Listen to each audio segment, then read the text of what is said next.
All right, guys, welcome back to the channel. Welcome back to the stream. Welcome if you're new. Thank you guys so much for joining me today, and thank you so much for waiting patiently, as always, for the intro to finish up there and let people file in. I hope everybody's doing well today, Monday. So you guys are already talking about Silent Hill 2 Remake. Yeah, we're going to talk about that extensively today. Bit of a surprise, I would say. Bit of a surprise. Irfan, you're saying you're not a horror fan, but Silent Hill 2 looks really good. Yeah, it seems the conversation surrounding Silent Hill 2 Remake may have completely flipped. Just like that.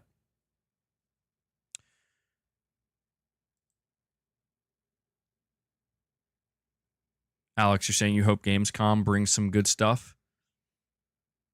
Yeah, I just saw that Jeff Keighley released a, not like a hype video. I mean, a little bit of a hype video, but he kind of does this with all of his events where the day before, I guess during like rehearsals, he puts out like a short video kind of hyping it up.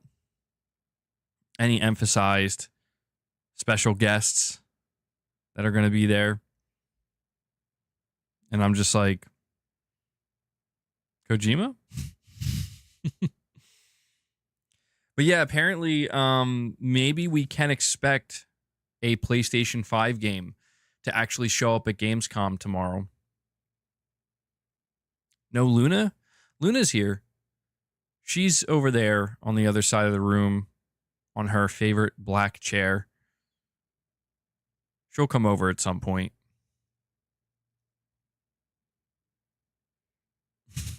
There's only one special guest. Gee, a Jeff Keighley show, one special guest. Who could it be? Yeah, boss is sleeping. As usual. I will say I'm still surprised that boss is still using the second portion, the second tower, I guess you could say, on the cat tower, or like the highest one, because I tried putting that up there a while ago and he didn't seem to care about it at all. He had no interest. But ever since I got Luna and I put up the second tower, or the second portion of it, that's where he prefers to sleep now. So that's pretty cool. That's pretty cool. I'm just glad because it's like, okay, yeah, the cat tower's getting fully utilized now. And I see we have Jerry Gamer coming in, dropping a single membership gift to start the day. Jerry Gamer, thank you so much for that, man. I see you have Homelander as your picture too. Thank you. I appreciate it. I do need some feedback here. Did you guys hear that soundbite? That soundbite didn't play for me on my end. I just have to know if they're coming. It did come through. Okay. I guess I just can't hear it on my end then. So Jerry Gamer, thank you so much for that, man.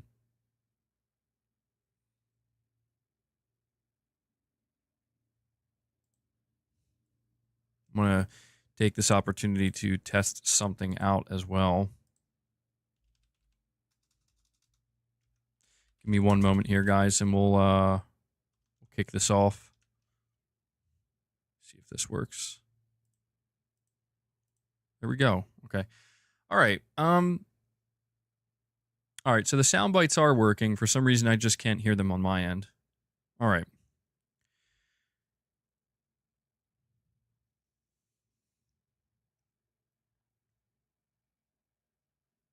Yeah, that was funny, Irfan. Yeah, boss was pretty awkward yesterday. So let me give you the rundown.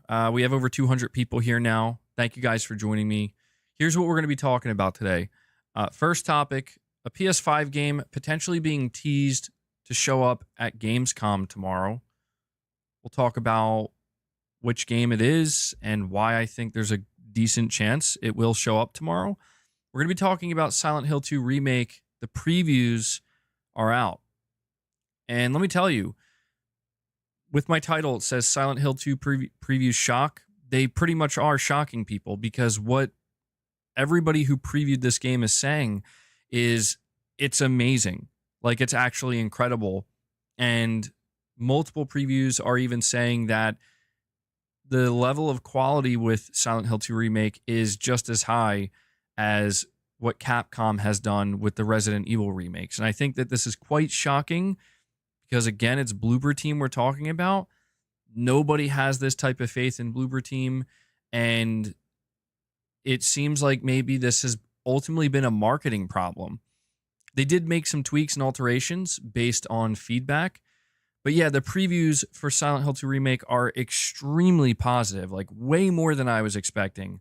It genuinely caught me off guard, so I figured we could go over some of these previews. There is some new gameplay as well. Maybe we'll check that out, but I really want to go over what's being said about it. And the third topic we have is not a major topic, but maybe something we'll discuss later in the stream. Until Dawn Remake, the price has officially leaked, and it seems to be causing a little bit of controversy. You know, we'll go over that as well. So yeah, that's basically what's on the docket today. All right, so before we dive into that, I do just want to once again thank you guys for showing up to the stream live. Everybody who tunes in live, thank you for that. Okay, you're saying Final Fantasy 16 announced for PC only $49.99. Did that just happen?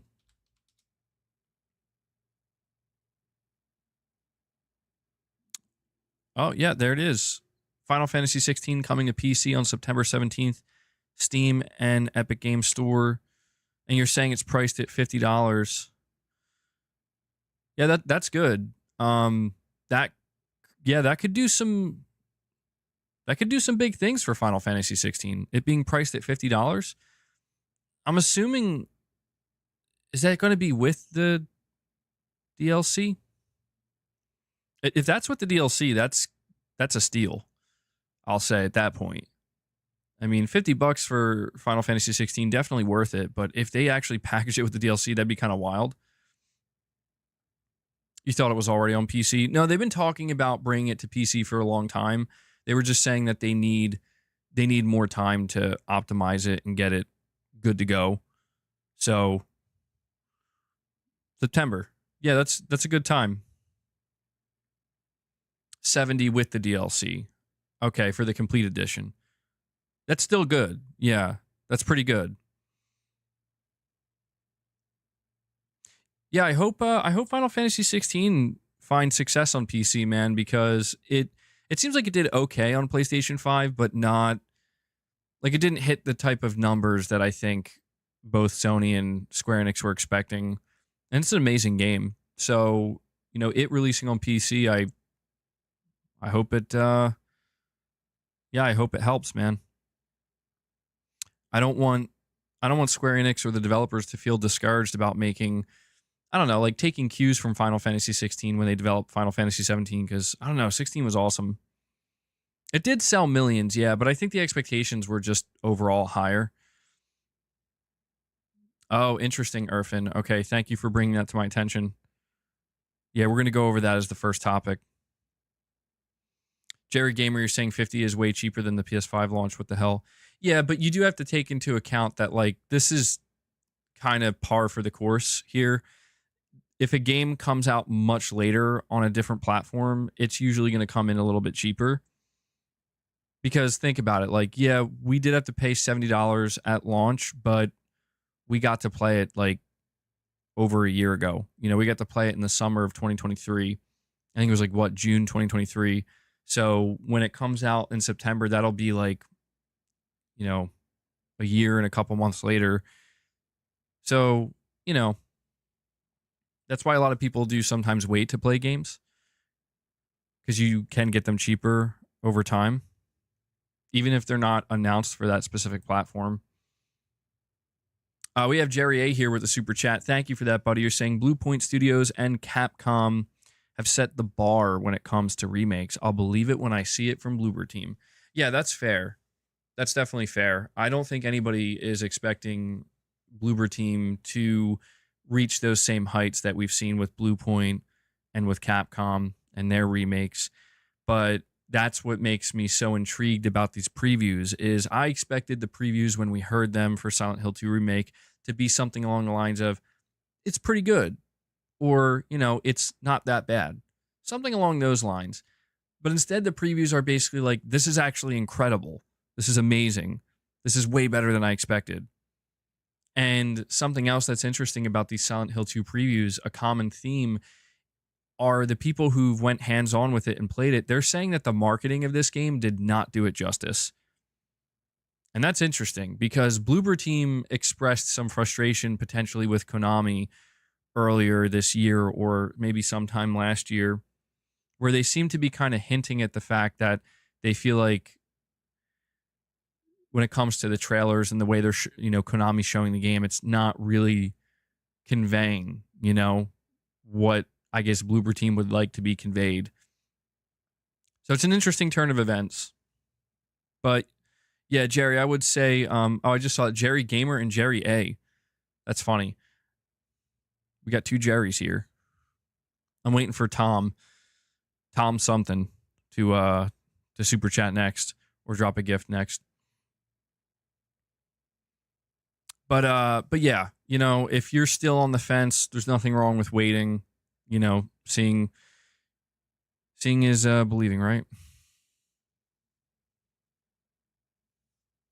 All right, so before we dive into the first topic here, again, just want to thank you guys for tuning in live. If you're here live, thank you so much for the support. I also want to give a shout out to those of you who can't catch the streams live. I know quite a few of you do watch the streams later on. I just want to make it known that I do appreciate your viewership and your support. Do me a favor, guys, hit that like button. We're sitting at 66 likes. Let's see if we can bump that up to 75, maybe even get to 100. I think we can do it. I also just want to let you guys know a couple of ways you can support the channel, the content, and the community directly. Number one, become a channel member. Gain access to exclusive perks. The second episode of the Dual Sensibility podcast is out now for all members. It's currently a members exclusive. So if you do become a member, you gain access to that. You also gain access to the members lounge and on occasion, some exclusive members only gameplay streams. We should be doing a members lounge, by the way, after today's stream, once we finish up talking about the topics. If you're already a member, the second way you can help is gift memberships. Okay. We have a goal of 25. If we get there, we will feed the beast and the micro panther. And yeah, gifting memberships is a really great way to help support the community. A lot of people really appreciate it. And as I'm saying that, Michael Cintron comes in and drops a 10 bomb on you guys. 10 memberships gifted from Michael. As I'm telling you guys, ways you can support the channel. Love to see it. Michael, ready to do some heavy lifting today for the community. So to the 10 people who just received a membership gift, like I said, go check out the new podcast and go check out some of the Members Lounge episodes. Really appreciate it, Michael. You just brought us up to 11 members on the day. So already chipping away at this goal. Let me update this and I'll finish what I was saying. And I'm going to play a soundbite here again, just to reconfirm that the soundbites are going through. Michael, I'll give you a, let me see.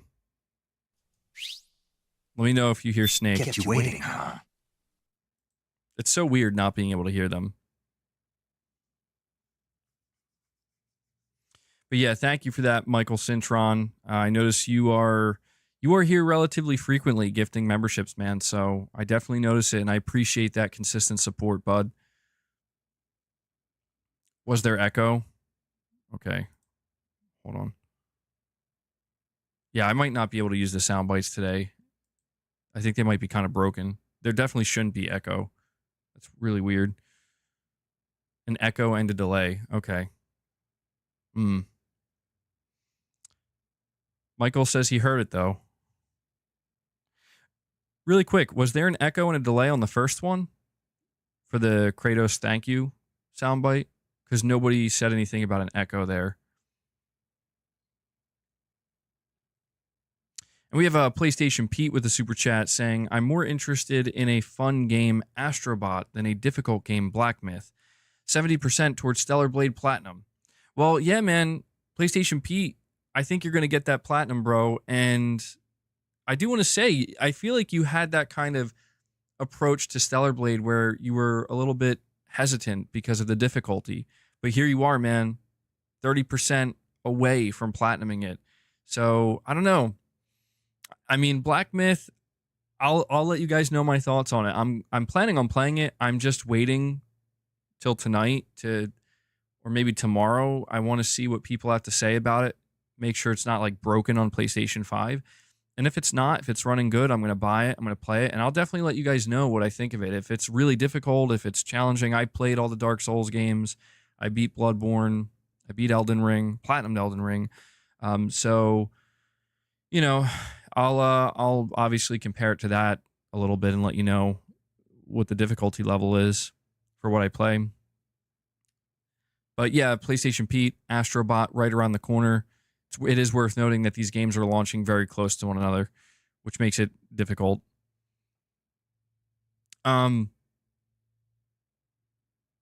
Just to finish up here, though, yeah, consider gifting memberships. We're already 11 members on the day, so thank you guys for that. And I also wanted to say, consider donating a super chat, ask a question, give an opinion, make a statement. It all helps. There's a direct donation link pinned at the top of the chat where you can still leave a message, just like a super chat, except 100% of what you donate goes directly to the content creator. So thank you to everybody who continues to support the channel, the content, and the community. Literally could not do it without you. You make it possible. So thank you so much, everybody. Jerry Gamer, you're saying, I thought you pre-ordered. I was thinking about pre-ordering, but the thing is, it's digital only. So I'm not worried about pre-ordering, you know? I don't even know if there's like a pre-order bonus, to be honest. I'm not sure that I really care too much. I'm okay just waiting about 12 hours or so after it releases so I can kind of check Twitter and see what people are saying. I don't want to go through a situation where I drop 60 or 70 bucks on it now and then like 12 hours later it's like, oh yeah, this game is like busted on PS5. And I'm like, okay, well now I got to go refund it. You know, I would just prefer to wait a little bit because we're gonna find out. We'll know by tomorrow morning, you know, if the game's busted or not, or if there's some kind of like really severe issue.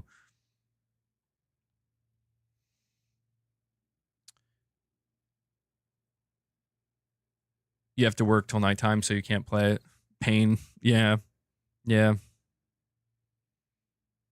Pre-order bonuses are not what they used to be. Almost pointless to pre-order something unless it's something you really know you want. Yeah, I see some of the pre-order bonuses for games, and especially when we're talking about digital pre-order bonuses, and I'm like, yeah, I don't think so.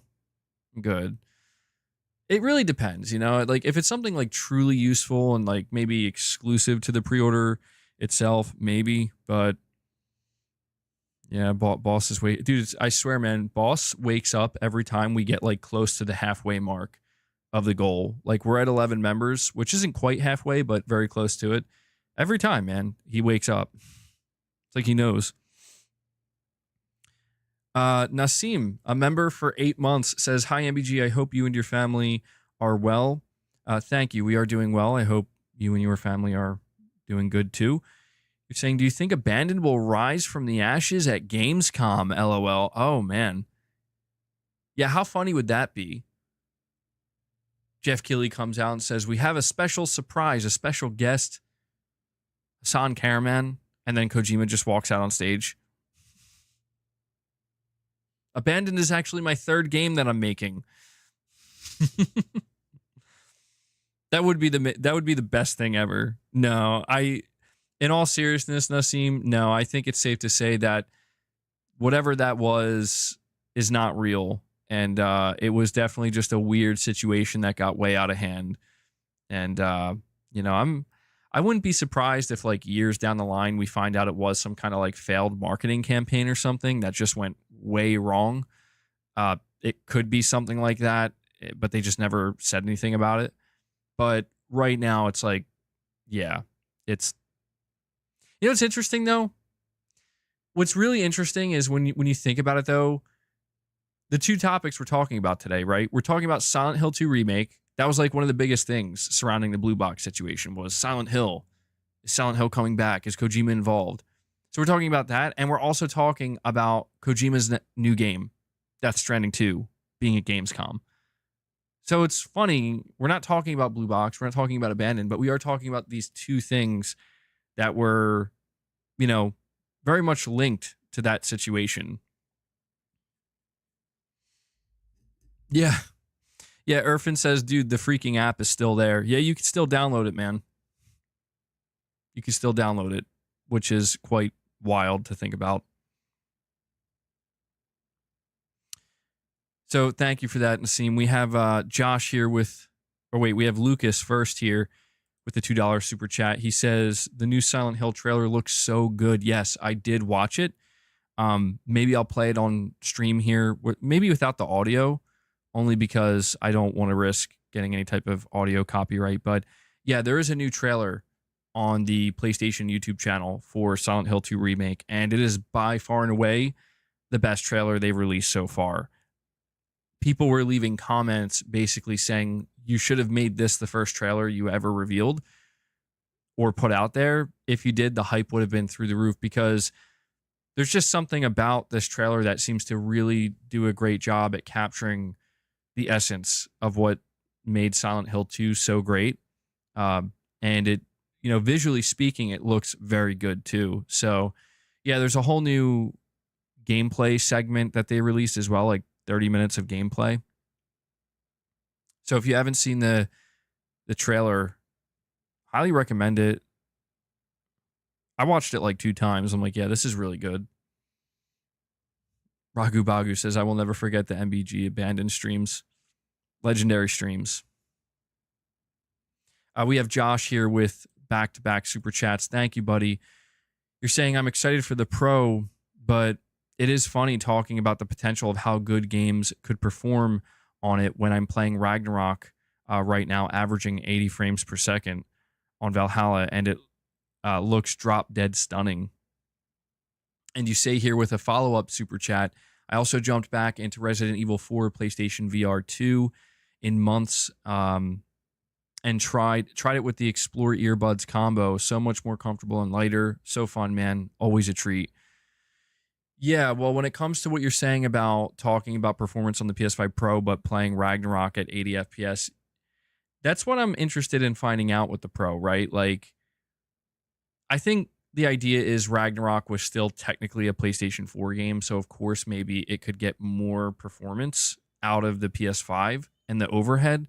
I think that's why we're able to see a game like that run at like 80 FPS or 100 FPS in some cases. I guess the Pro would be able to basically allow that for some games that are not cross-gen, right? For games that are just kind of built from the ground up on the PS5. So I would expect to maybe see something like that.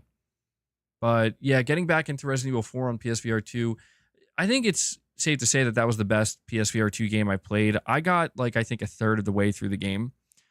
And then I just kind of fell off of it. But I've been thinking about it recently. I don't know if I'm going to go back to it yet. There's a bunch of games coming out that I'm kind of going to be overwhelmed by. Like, they're all coming out at one time.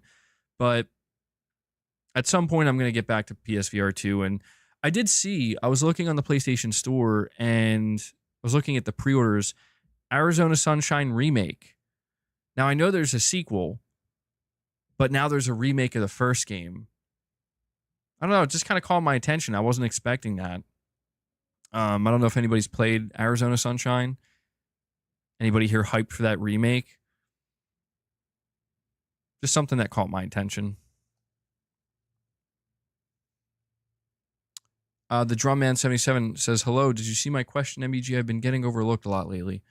I apologize for that, man. It's kind of hard to keep up with every question here, but you're saying here, will I be getting the game? If you're asking about Silent Hill 2 Remake, absolutely. The only thing that's annoying, and we're going to talk about this as well, is the fact that Silent Hill 2 Remake is coming out just 4 days after Until Dawn Remake. But I have to blame Sony on this one. Sony, why?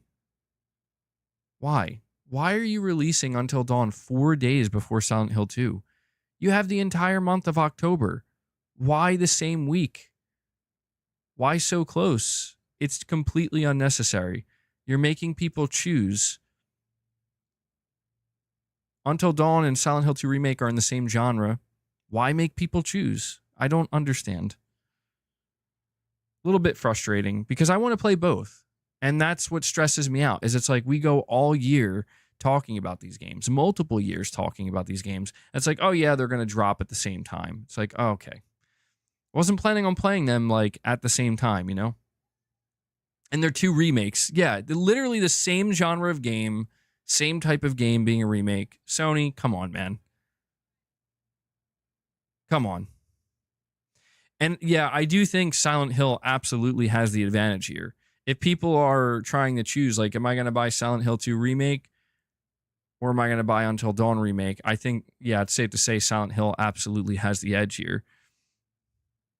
It's nothing against Until Dawn, but it's like, if I had to choose between the two, yeah, I'm going to get Silent Hill 2 Remake, especially after this trailer. Especially after that. Yeah, I really have to question what's going on with Sony with stuff like this, where it's like, Sony, you still have time to delay it. Push it 2 weeks. 2 weeks.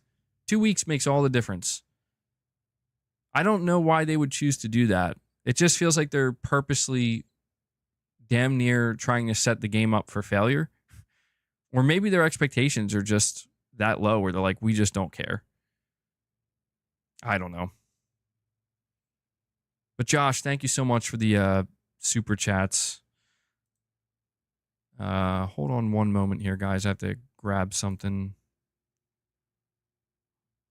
Okay. Let's see. We also have Money saying, looks like Hellblade 2 is successful. What makes you say that, Money?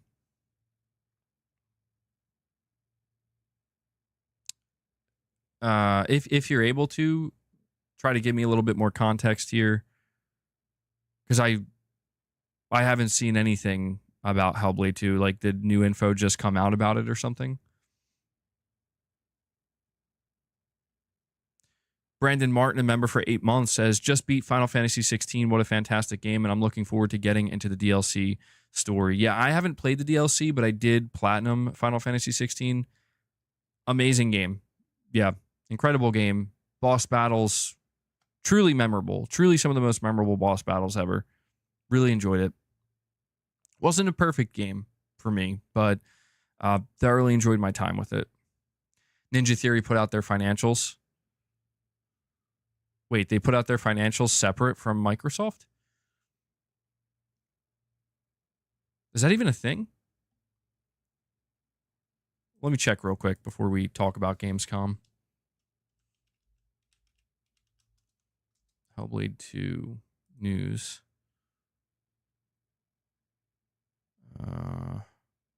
Not seeing anything come up. Let me type in Ninja Theory. I'm not seeing anything here.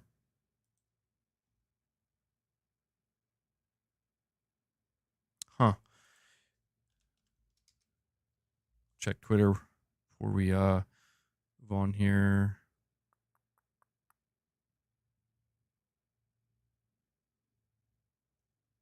Yeah, I'm not seeing anything come up.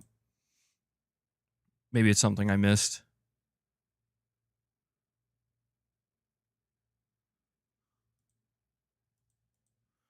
I'm seeing a bunch of stuff pop up. Oh, wait. Oh, hold on. Why is it? Okay, here we go. Ninja Theory's financial statements for last year are out.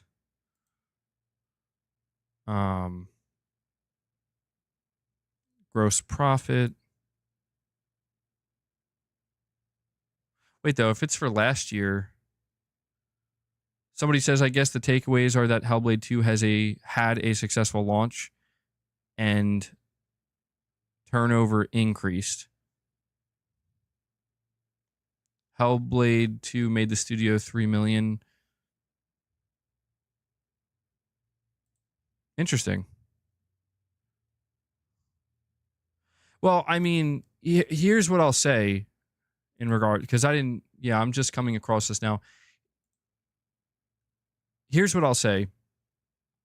I don't know with a game like Hellblade 2 that it really matters all that much how it performs for Microsoft. Like if it loses them some money or if it makes them a little bit of money. The reason why I say this is because I feel like Hi-Fi Rush kind of proved that Microsoft is a bit strange sometimes with what they what they look for, I guess, to justify a studio's existence and a studio continuing a certain franchise. I wouldn't be surprised if the way Microsoft looked at Hellblade 2 is, well, even if it lost us some money, Ninja Theory is very familiar with Unreal Engine 5. They made a game that, regardless of how you feel about it, visually looks amazing. It's a visual powerhouse. And it's a very artsy game, you know? So, I don't know. I guess I could see Microsoft just being like, listen, we don't really care if the game does good or if it does poorly in terms of the financials. Ninja Theory plays an important role, or Hellblade plays an important role with the Xbox brand and the Microsoft gaming brand. Could be wrong on that assessment. That's just an assumption, but I think there was a report not too long after Hellblade 2 released that Hellblade 3 has already been greenlit. And that's what I mean. You know, if Microsoft already decided, like, yeah, we want another Hellblade, regardless of how it sold or how much or how little money it made, then yeah, I guess Ninja Theory's safe. That'd be crazy, though. Like, I think Microsoft would be out of their minds to even consider shutting down Ninja Theory. But yeah, we'll see what they end up doing next. But yeah, I mean, if it made them money, even if it's a little bit of money, I mean, I guess you technically can't deem it a failure, right? So anyway, let's move to the first official topic here. Let's talk about Gamescom. Gamescom is happening tomorrow, and it does seem like there's going to be a pretty decent amount there. It's going to be a 2-hour show. So, you know how it is with Jeff Keighley. If you're tuning into a Jeff Keighley show, buckle up. It's going to be a long one. Some people like that. Some people really don't like that. And it varies. If it's a long but really good show, then it doesn't feel so long. If it's a long but really poor show, then it can be quite agonizing. Okay, yeah, I did see that. Yeah, I'm not sure what to make of that. I don't know. That guy is that director, he's bringing the hype levels to 11 a little bit too early, I would say. But we'll see. We'll see if it lives up. But yeah, Gamescom is happening tomorrow. So I have a report here from Push Square. And it says, Death Stranding 2 seems like a lock for Gamescom Opening Night Live. Gamescom Opening Night Live is the big kickoff event for Germany's huge gaming exhibition, with the one and only Jeff Keighley producing and presenting it each year. 2024's Opening Night Live is no different and is very close indeed, being broadcast live in less than 24 hours. While we know a handful, or sorry, it says 48 hours. While we know a handful of the games that'll be making an appearance during the showcase, it seems fairly likely we can add one more game to that list, Death Stranding 2 on the Beach.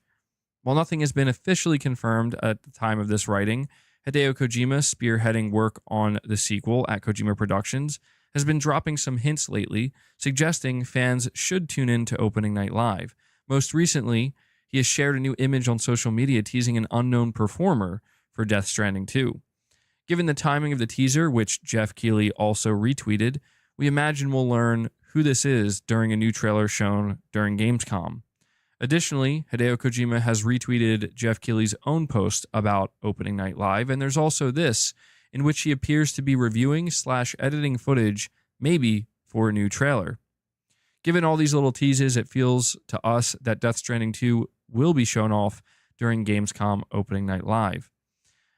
So, yeah, there are multiple seemingly pretty direct hints here coming from Kojima himself, as well as Jeff Keighley, that Death Stranding 2 is going to show up on, or during, I should say, opening night live. And this is quite a welcome surprise, I will say, because, well, first off, do want to take it with a grain of salt. You know, it could just be that Kojima's prepping a trailer that will show up at something else later this year. And Jeff Keighley's just kind of, you know, him being friends with Kojima and all, just retweeting it. But it would be a very welcome surprise if Death Stranding 2 shows up at Gamescom opening night live, because I'm going into Gamescom, where I was, I should say, assuming we're not hearing anything PlayStation related other than third-party games. Yes, Irfan, thank you for that as well. It's worth noting that PlayStation's ex-dev account seemingly replied to Kojima teasing out this, you know, this little teaser, I guess. So if you listen to what Jeff Keighley said as well, when he's kind of hyping up opening night live, he did say that there will be some surprises. He wasn't like overhyping them or overselling them, but he did say there's going to be a couple surprises. He said there will be some guests. And yeah, I mean, we know Jeff loves to try to feature Kojima anytime he can. Could it be a trailer for OD? It's certainly possible, but what would be a little bit awkward about that is the fact that Kojima's out here like teasing Death Stranding. But yeah, if Sony is planning on doing like a state of play or showcase in September, maybe Kojima could be kind of messing with us a little bit, right? Where he knows that he's actually going to show a trailer for OD tomorrow, but he's teasing out Death Stranding because he's going to show a new Death Stranding trailer in conjunction with Sony, maybe at Tokyo Game Show or something like that. So this is why I do want to encourage people to not assume going into opening night live tomorrow that, oh yeah, we're definitely going to see Death Stranding. There's a good chance. I'd say there's like I would say a 60% chance based off of what I'm seeing, 60 to 65%, but certainly not 100%. He could be throwing us for a loop here. But yeah, we haven't heard from OD in a long time. It's been a really long time since we heard from that game. At least it feels like it. So we know Microsoft is going to have a presence at Gamescom tomorrow. So yeah, maybe we could get both. That would be pretty sick. You know what? Knowing Jeff Keighley, he would definitely do that too. He'd be like, yeah, let's get both of Kojima's new games and show them off. New trailer for OD, new trailer for Death Stranding. That would be ideal, right? But, you know, it got me thinking about the last Death Stranding 2 trailer. And the last Death Stranding 2 trailer was insane. It was a 10-minute trailer. It showed a little bit of gameplay. And it was visually incredible looking. I still think we may have been looking at PS5 Pro footage. I still believe that. It looked that good. And yeah, man, I'm eager to see more Death Stranding 2. I do hope it shows up. I'm confident that if it doesn't show up tomorrow, we will still see it later this year, for sure. But I'm ready, man. I'm ready to see another trailer, maybe some more gameplay. Death Stranding 2 is easily one of my most anticipated titles. I loved Death Stranding 1. Little puppet guy for the win. Absolutely. Yeah. I did see that Jeff Keighley was teasing something else out. It was a live action trailer saying like the beast is coming. And I don't know, I'm really hesitant to get excited about stuff like this because it was a live action trailer, but it's apparently for a game of some kind. And he seemed to have answered a person who was like, yeah, I don't know if I'm going to get excited for a live action trailer. Sorry. And he's like, well, then you're going to want to tune in tomorrow. Basically insinuating that there's going to be an actual game trailer for whatever this is. And I'm not sure. Some people are speculating it has something to do with Dying Light, which is a bit random. Is it confirmed that it's to do with Dying Light?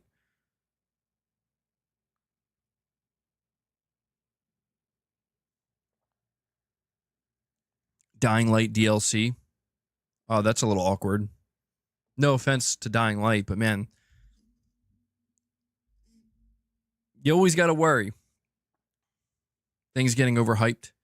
Dying Light, the Beast was trademarked. Okay. All right. Yeah. All right. I think we figured it out. Interesting. I mean, I played Dying Light 2.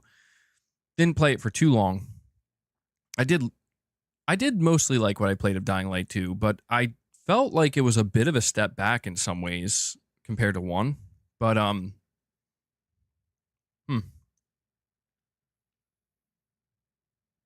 mean, if they're hyping up this DLC that much, it must be pretty significant. I would assume it's pretty significant.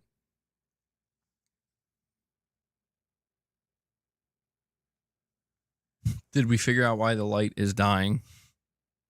Oh, Capono. You know, another game that is apparently going to be at Gamescom tomorrow, actually confirmed to be at Gamescom tomorrow, is Arc Raiders. You guys remember this game? I feel like this game was announced years ago. And it was like made by a new studio formed by DICE developers.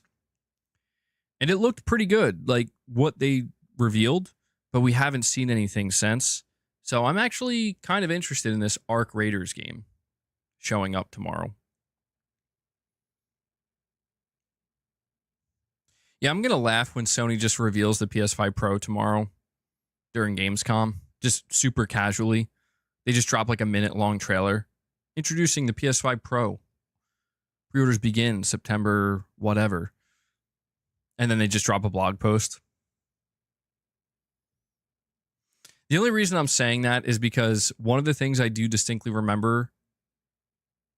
Actually, I could be misremembering. Somebody correct me if I'm wrong. Wasn't there a Gamescom opening night live where Sony just kind of randomly showed up and they're like, here's the DualSense Edge? Am I misremembering? I could have swore that's how it went down. And I remember everybody was so surprised because they were like, oh, I thought Sony wasn't going to be part of Gamescom. And then they just were like, oh, here you go. Here's a DualSense Edge announcement and trailer. And then they put out a PlayStation blog. Yeah. Yeah, it was the DualSense Edge, right? Opening night live. MBG might get so excited his hat falls off. That'll be the day. Fred, you're saying Crimson Desert will have a 30-minute hands-on demo with an optional pick of 4 boss fights to pick with 1-hour video showing more of the game. You know, it's interesting you're bringing up Crimson Desert. I did see that game pop up recently. It was a boss battle. And I was watching a little bit of it, and I'm like, oh, this looks really good. I'm going to have to keep an eye on this game. Jerry Gamer, yeah. I agree. A new console is definitely not the same as a premium controller. I didn't see the new trailer for Crimson Desert, but I did see this like 7.5-minute gameplay demo, and I watched a couple minutes of it. It was like a boss battle with this like big beast in like this snowy area. I'm like, this looks really promising. I'm really liking what I'm seeing.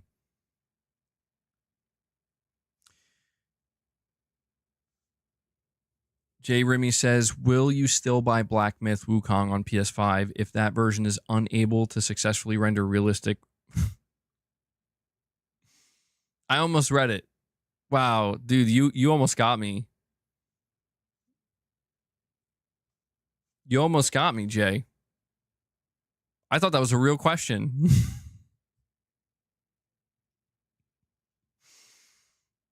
Oh, man. Almost got myself demonetized there.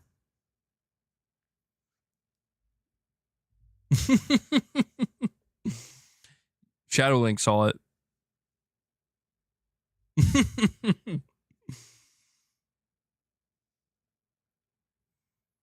I don't know, man. Did that stop people from buying Red Dead Redemption 2? Did it encourage them to buy Red Dead Redemption 2?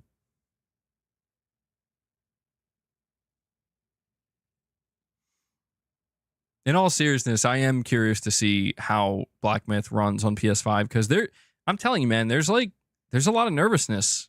There's a lot of trepidation, like more than you would expect. And it's understandable because like the devs are just like, nah, bro. We're just gonna let you guys figure it out. Got to keep my wits about me. And we have OK coming in, dropping another membership gift on you guys today. OK says, we need to keep this member train going, boys. We need to hit the goal. We got to hit that 25. Thank you for that, man. I'm going to play this. You let me know if it's echoing or not. Thank you. Appreciate it. And I'm going to add that to the counter here. Appreciate you keeping that member train going, dude. But yeah, man, I would absolutely love to see more Death Stranding 2. I do suspect that if we do get like a new trailer from Kojima Productions for Death Stranding 2 tomorrow, it's not going to be like another 10-minute trailer. I could see it being a shorter trailer, maybe like a 3 to 5 minute trailer. Maybe reveal a new character. Maybe reveal a new gameplay mechanic. A lot of reverb. Yeah, I don't know what's going on there. I'm sorry about that. My audio seems to be kind of broken. I'll just stop with the sound bites today. Maybe they'll be back tomorrow. The Drum Man, you're excited for Death Stranding 2 as well? Yeah, man. I think it's going to be... The thing I'm most interested in finding out about Death Stranding is it's clear that it's going to be crazy storytelling once again from Kojima. It's clear that it's going to be one of the best looking games ever. It's clear that you're still going to be delivering stuff and that's going to be like a core mechanic once again. But it really does seem to me like one of the things that the previous trailer we got in January for Death Stranding 2 tried to convey is that there's going to be more action, like more traditional action. And this is something Kojima even talked about where he's like, yeah, it's going to be more in line with my previous games. And that was one of the bigger complaints that people had with Death Stranding 1 is it was like, it's a great game and the gameplay loop is awesome, but the gameplay itself might not be for everybody because you pretty much, I mean, you can do a lot more than just deliver packages, you know, like you can interact with enemy encampments and stuff. And, you know, the boss battles were relatively action heavy, but it just felt like the balancing there was leaning much more towards, but you're mostly delivering stuff. So that trailer seemed to emphasize that you're going to be doing maybe more shooty stuff, more traditional type of action, especially now that there's going to be like androids or robots that you're going to be facing. So I do wonder if maybe if we get another Death Stranding 2 trailer, if it'll focus on something like that. Maybe be a little bit less story heavy in the trailer and more focused on, yeah, you traded the rope for a stick. Exactly. Yeah.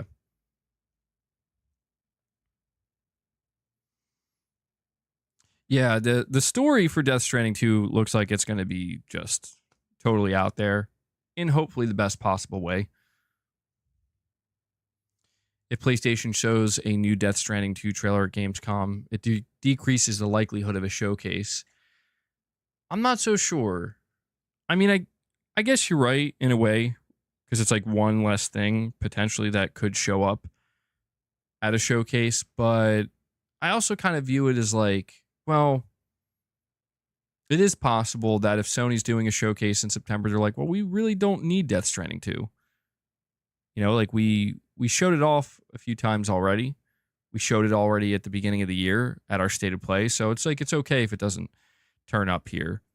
But yeah, I get what you're saying. It is one of those things where it does ever so slightly reduce the chances, but it doesn't necessarily tell us that much. Jerry Gamer, you know what's so funny is you're saying friendly reminder that Concord is launching at the end of the month, so maybe a trailer at Gamescom. Bro, it comes out tomorrow. Early access tomorrow. If you buy the digital deluxe edition of Concord, you get to play it starting tomorrow. And it comes out for everybody else on the 23rd. It's funny. It seemed like, yeah, you're saying, I see somebody saying, I had no idea. Dude, I know. And you know what the craziest part about it is? Like I said, Sony's been marketing this game like crazy. And it just is like, it's just totally getting lost, among everything else. You thought it was out already. So yeah, people are all over the place. By the way, guys, I see we're sitting at 121 likes. If you could do me a favor, we have over 370 people here watching. Hit that like button for me. Appreciate you guys being here.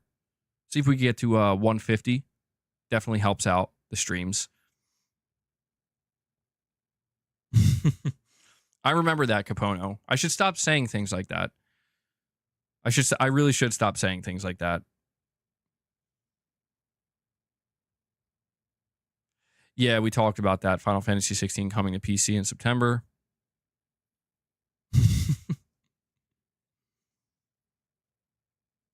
Chris, you think the hate for... You're not getting Concord, but you think the hate for it is weird? I think the only other wave of hate that Concord might potentially face is when the reviews come out. Whether it reviews well or not, I think that's the only other time it's going to face maybe a wave of hate, because I think what's about to happen is it's just going to get overshadowed. This is the kickoff. Black Myth Wukong and Concord are basically the kickoff of now we're entering basically the holiday season. The end of summer, holiday season, where all these games are going to start releasing every week. And I think people are going to struggle to keep up. And most people prefer to play games rather than focus on hating on games they're not excited for. So,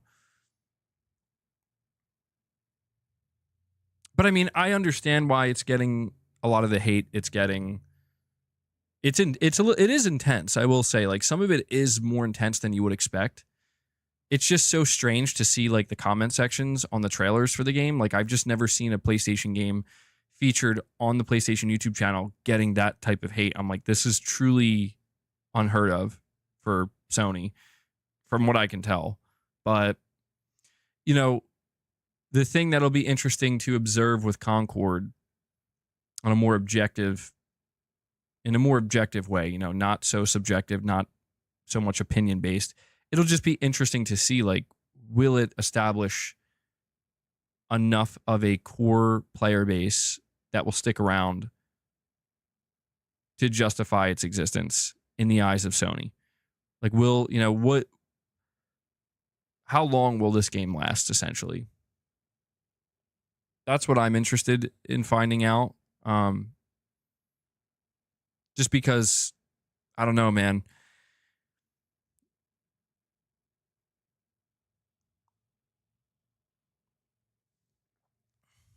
Thank you, Paul. That's true. That is true. You're saying, Destruction All-Stars is still running, so... My God, that is true. Wow, Destruction All-Stars is still... Wait, who's playing... Are there still people playing Destruction All-Stars? I find that hard to believe. I mean, the player base would have to be like 15 players, 20 players at this point, right?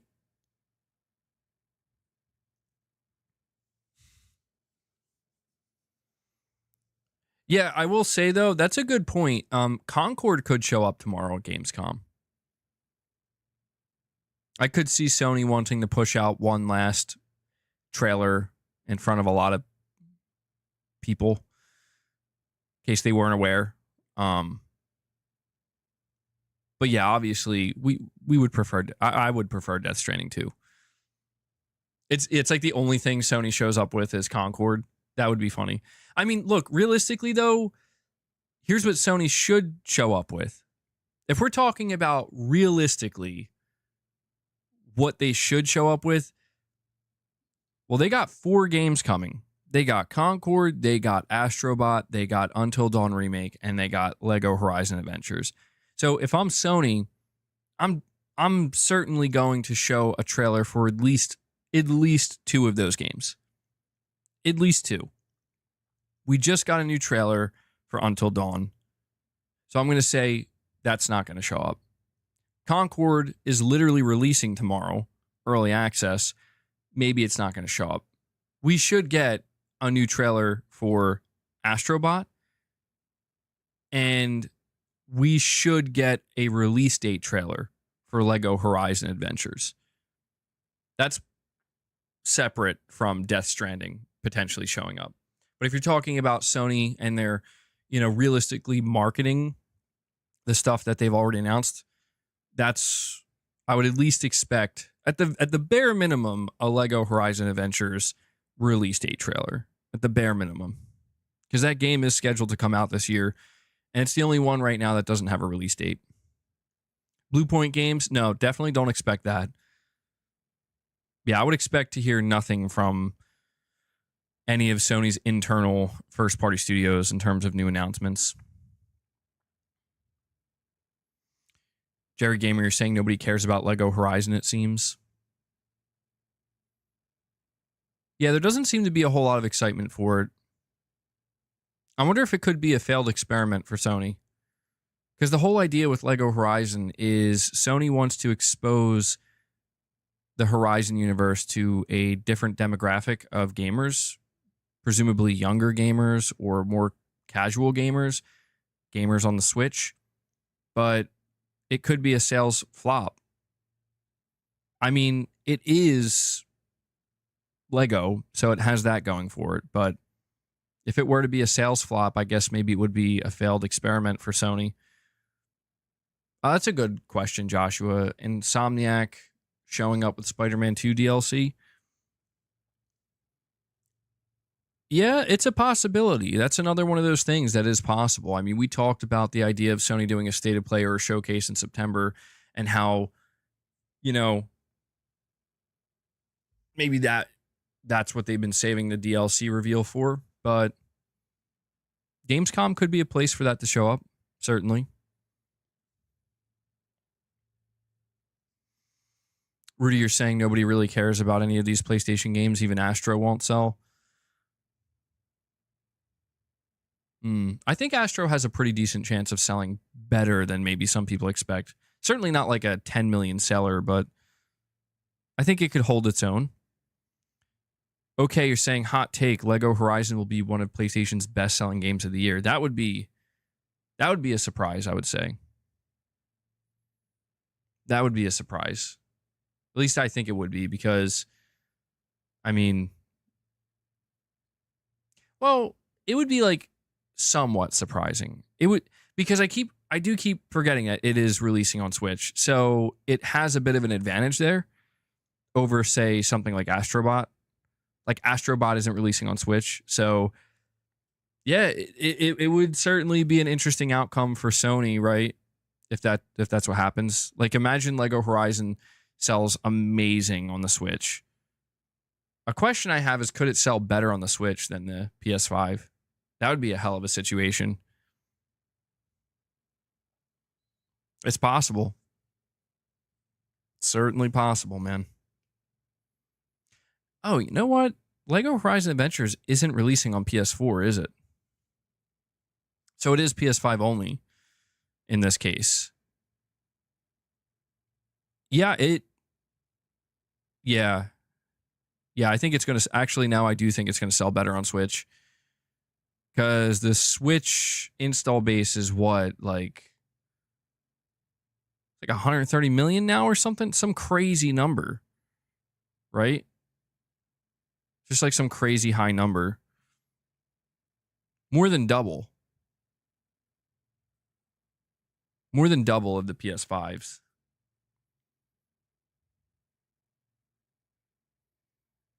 So yeah, I could actually see it selling better on the Switch. So interesting to think.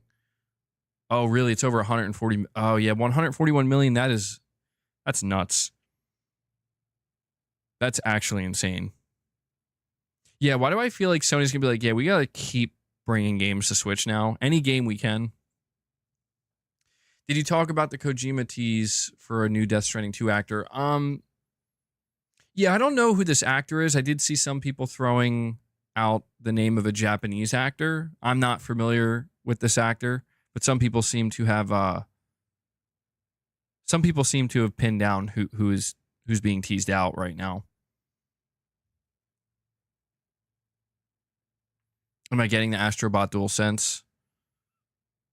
Yes. Did I get any of the limited edition DualSense controllers so far? I got the Spider-Man 2 limited edition DualSense. The only one I missed was well, if we're talking about first party games, the only one I missed was God of War Ragnarok, or I guess I should say that's the one that I want that I ended up not getting. So I have to find a way to secure a God of War Ragnarok limited edition DualSense at some point, because that's one that I wanted and I just dropped the ball, unfortunately. Venom DualSense in the works. Yeah, that'd be pretty sick. I want a Wolverine DualSense. That's the one I want. Wolverine DualSense. I hope they do stuff for Death Stranding 2 as well. Speaking of that, I hope we get a limited edition Death Stranding 2 DualSense, Death Stranding 2 plates, Death Stranding 2 Collector's Edition. Well, I guess we will get a Collector's Edition. I just wonder what it will have.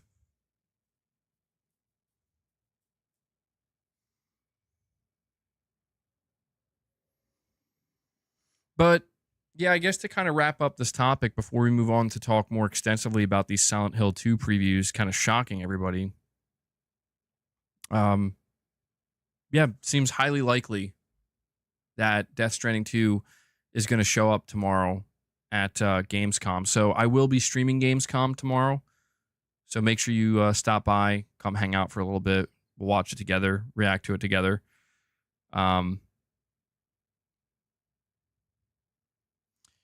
MBG, the actor, was the Japanese voice for Sam Porter Bridges. Okay. Interesting. Very interesting.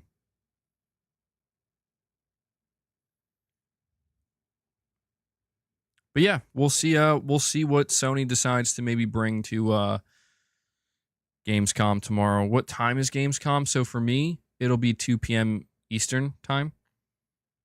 So I normally go live at 12 p.m. Eastern, and I probably will go live at 12 tomorrow as well. So we'll have about 2 hours to hang out. Kyle Bozeman is doing the pre-show again. I'm actually probably going to watch this because I like Kyle Bozeman. So I might watch the pre-show this time around.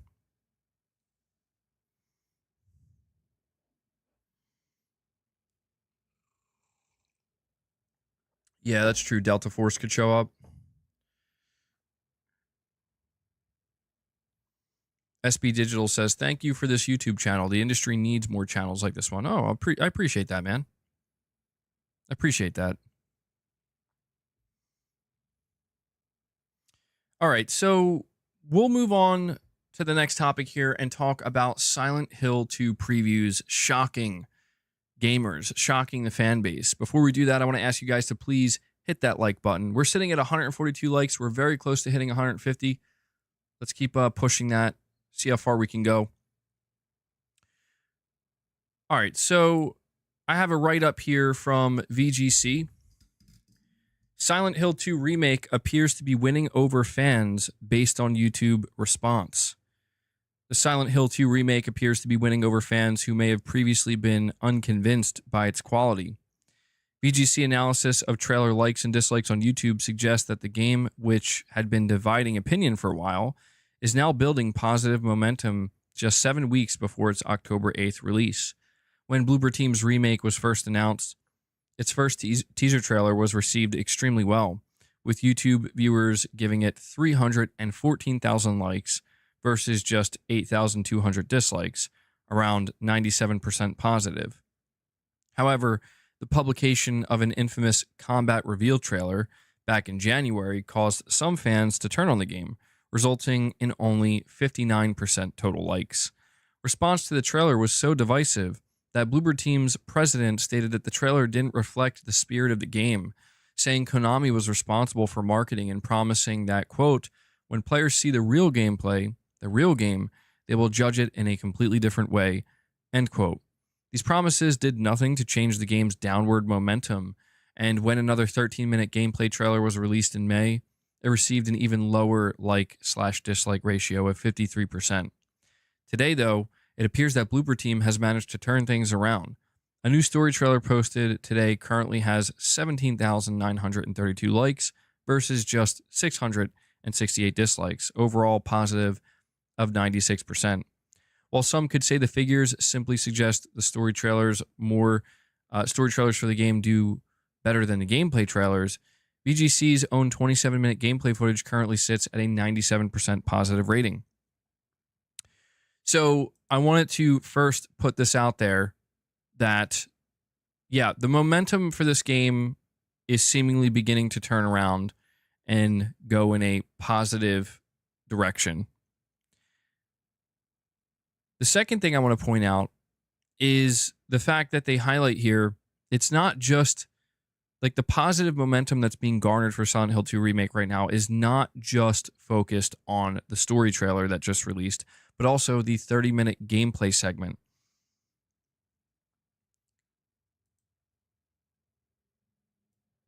Get this out of the way here. GameSpot writes, the Silent Hill 2 Remake is significantly better than the trailers that you've seen. After spending about 3 hours with Silent Hill 2 Remake, I feel confident the puzzle-driven horror game will honor the original's tones and excite old fans while also creating plenty of new ones.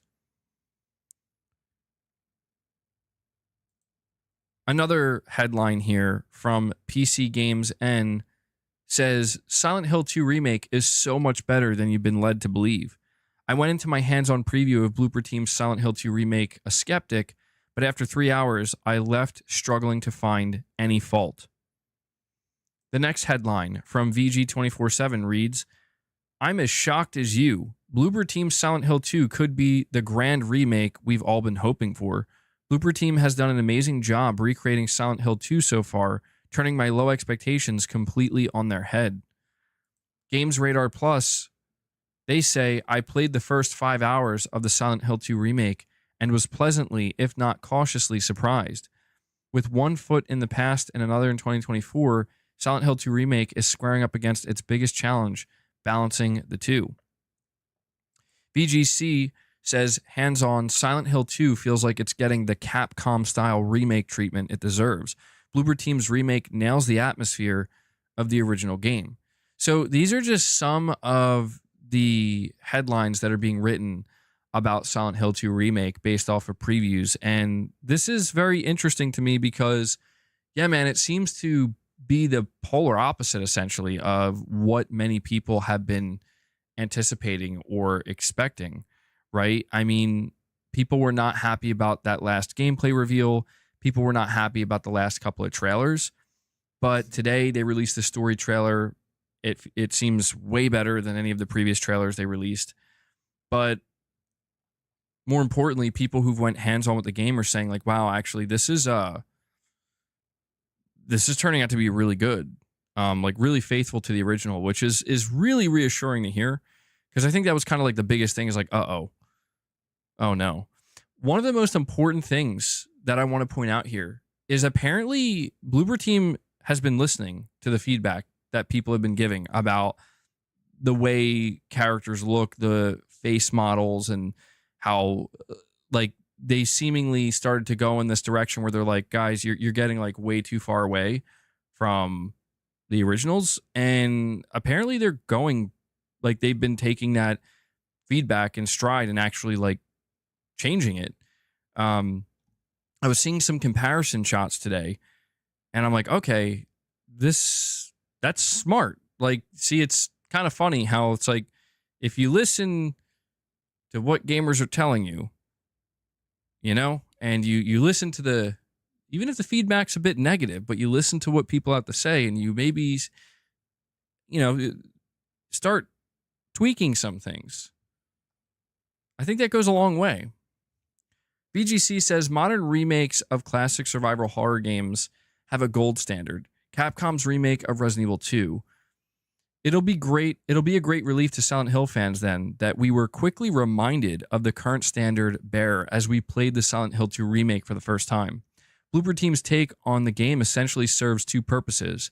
It's an apology from Konami for the state it's left the franchise in for years, and it's a reintroduction to the series for a new generation of players who have only heard it spoken about in whispers. We wanted to evoke the feeling of, oh, I remember that, even though it's not the same thing. This is what the creative director told them.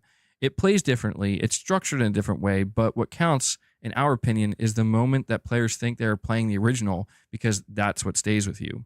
That's inherently the challenge at the heart of all these remakes.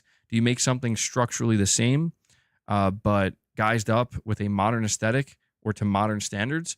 Or do you make the composite parts of what makes a game iconic and reapply them to the modern standards of the medium? For Silent Hill 2 so far, the game feels something that's faithfully invoking the spirit of the original, wrapped in a satisfying and scary modern survival horror. Our demo consisted of the game's opening 3 hours. As we arrived in the hills, we made our way down the path to the cemetery and then into the center of the town. The game nails its tone from the jump. Following James down the steep hillside into the wooded area ahead of the cemetery, we were reminded of Alan Wake 2's imposing forests and foreboding atmosphere. The descent into the fog, this time an atmospheric tool rather than a mechanical crutch, gives players both new and a new and old sense of what they're getting into. The game is played in third person and controls similarly to the recent Resident Evil remakes. We are soon stalking through the town with nothing but an old piece of wood with nails in it to ward off shambling creatures that screeched at us as we ran from building to building. James, the game's protagonist, is now much more agile than he was in the original, able to dodge and counter enemy attacks. The timing isn't impossible, but you'll still have to keep your guard up. We often found ourselves running around with the red halo of impending death clogging up the screen, following our failed attempts to dodge properly.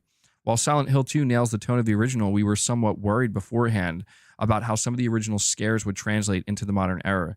In the eyes of some fans, it's a can't-win situation. You either change things subsequently annoying the hardcore base, or you retain everything, cheesiness and all, and potentially turn off new fans. That's the most interesting aspect of remaking a game like this.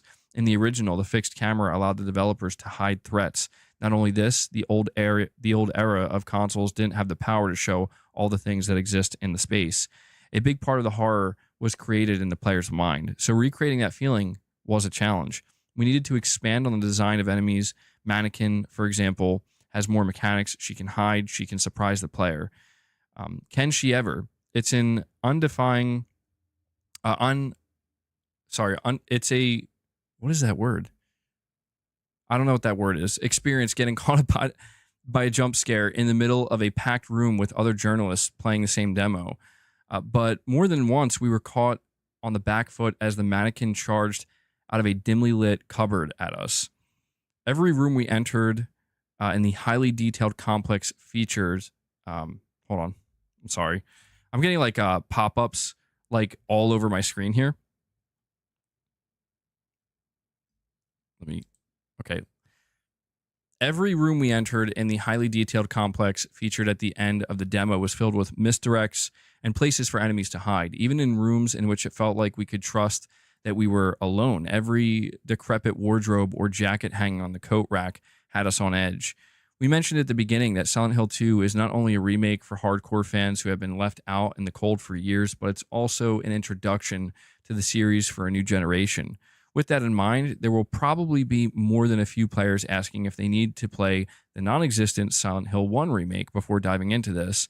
Lead producer on the game laughs as we broach the subject of starting with a sequel. If you're asking why we started with Silent Hill 2, the decision wasn't ours to be made. Konami wanted to revitalize the franchise with this one since it's the most well-known and considered to be the best. It worked out for the best because Silent Hill 2 fits with what Bloober Team can do best for our employees. This is the absolute dream project. Everybody wins. They do have some new screenshots here. I think we'll actually bring up the gameplay so we can check it out. But I'm almost done with this write-up here. It says, as we played through the game's opening, we couldn't help imagining what playing through the exact sequences will be like for the most dedicated fans of the franchise when the game is released in a few short weeks. While they'll know the original game like the back of their hand, every deviation, every reimagined cutscene, and crucially, every location that's now in 4K will either be a moment of relief or justification for their doubts. We're often asked if the pressure from the fans got to us. To some extent, it definitely did. We know every trailer and every asset we release is so closely watched, every second directed into little parts. It's hard. We haven't experienced it before. Our games weren't as high in people's regard before. The thing that we always say is that the biggest pressure was coming from ourselves. If we're making this game, we would be the people on Reddit checking every frame. It's enriched the experience. After every trailer, we get a lot of feedback, negative and positive. We don't really care as long as we can take something out of it and make the game better. There are things that people have noticed that we didn't notice before, and it's impacted some of our decisions. Not all of them. In some cases, we've already tested something they suggested, but it was a case-by-case scenario. We came away from Silent Hill 2 far more confident about the remake than we were before we played it. The gameplay feels great, the game is graphically impressive, and the atmosphere of the original has been replicated perfectly. It's an inherently different experience in the transition between fixed camera to third person, but at no point does it feel like the heart of Silent Hill 2 has been lost. Crucially, for the health of the series, Silent Hill 2 feels like it'll be exactly the kind of shot in the arm that will bring the series back into vogue. The Resident Evil remake comparisons will likely be inescapable, but is that a bad thing when Capcom's latest efforts have been just as genre-defining for the modern survival horrors as both Resident Evil and Silent Hill were in the genre's nascent days? So that was the write-up from VGC, and yeah, it really seems like, again, it's not just like one or two previews that are coming out of this, gameplay being like, oh, that was really impressive and really good. It seems like, I don't know, anybody who played it seemed to really like what Blooper Team has done. And I haven't heard anything negative about it so far, which is crazy because it's like, is Konami and Blooper Team, like, are they really about to do this? Are they about to nail it? And then you have that trailer. It's building towards a lot of positive momentum here. And, I'm rooting for Silent Hill 2. It's a classic. I've been waiting for this for a long time. And I'm really happy to hear that. More than anything, I'm really happy to hear that those who are playing the preview of this game, they're basically saying that the changes they made are actually working really well. Like, they're not forced. They're not overshadowing, what makes Silent Hill Silent Hill. They seem to have struck a good balance here. But yeah, let me bring up this gameplay. There's 30 minutes of new gameplay. Give me just a moment to set it up for you guys. I'm going to move myself over here. Okay, so I do have it up here.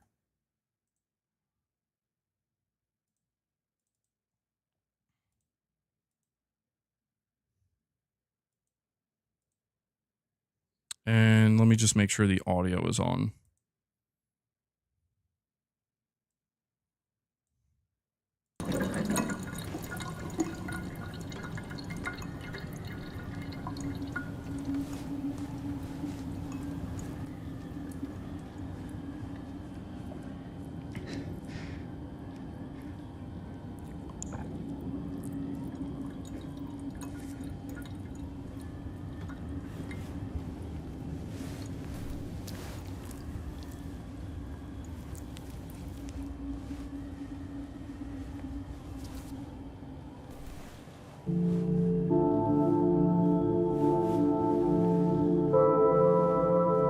See, look at this right here. This right here, I want to say, like, you can tell Blooper Team listened to the feedback, because when we first saw this scene in the remake, when we first saw it, it didn't look like this. It looked nothing like this. The shadows, the shadow effects over his eyes and everything were removed. You could see his entire face clearly. They actually changed his face completely to make it look much more similar to, the original Silent Hill 2 James Sunderland face. I just thought that this was worth pointing out right off the bat, because, like, that's good. Like, this is going to be one of the things that, if you're trying to win fans over and instill, instill some kind of confidence. You're saying no dirty mirror, though. Yeah, it's interesting. Yeah, you're right. I guess they wanted to keep the reflection clear.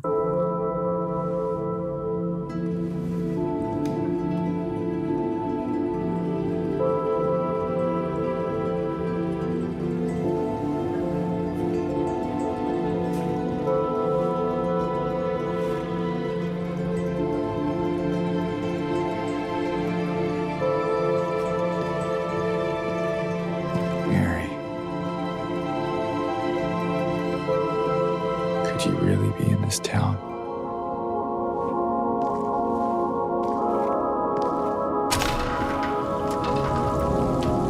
Absolutely love. Oh, I don't know why Deftones was showing up there. What? What the hell was that?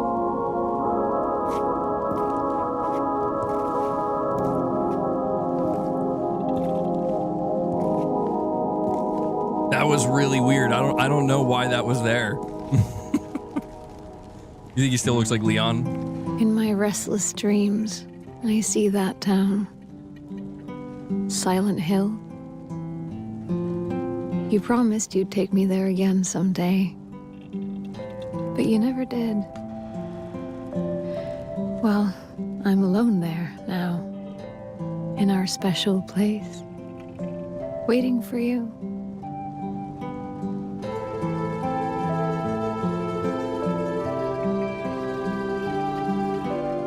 Yeah, the music is amazing. It looks really good. The name on the envelope said Mary. My wife's name. It's ridiculous. Couldn't possibly be true. That's what I keep telling myself. Mary died of that damn disease 3 years ago. So then why am I looking for her? Our special place. What could she mean? This whole town was our special place. Could Mary really be here? Is she really alive? Waiting for me?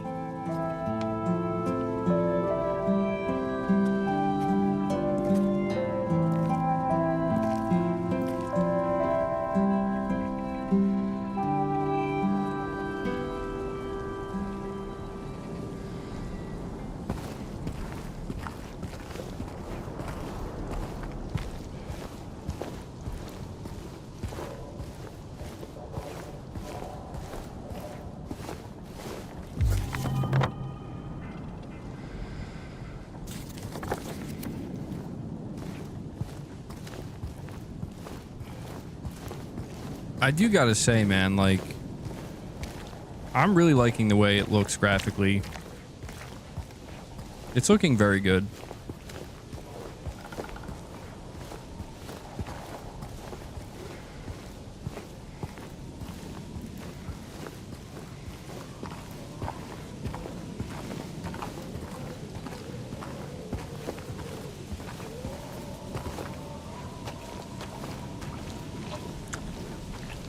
I forget.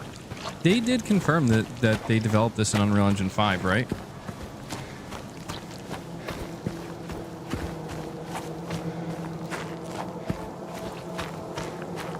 Oh yeah, the fog looks good.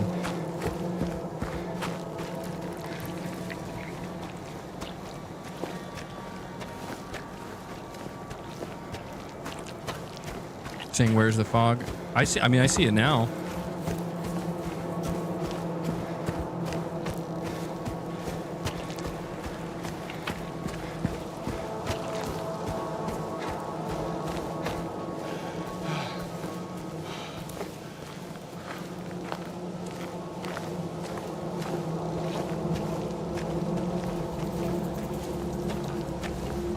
The lighting looks good too.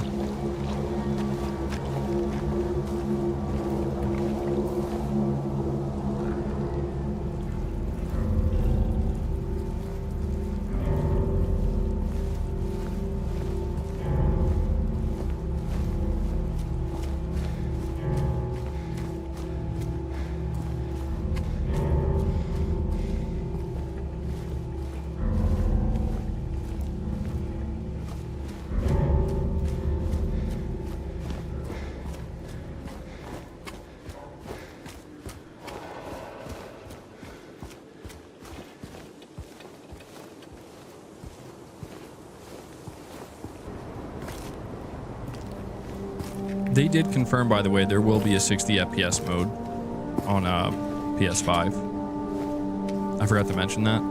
That was one of the things we learned.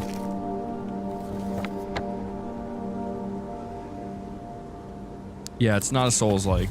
Don't worry, Silent Hill 2 isn't a Souls-like.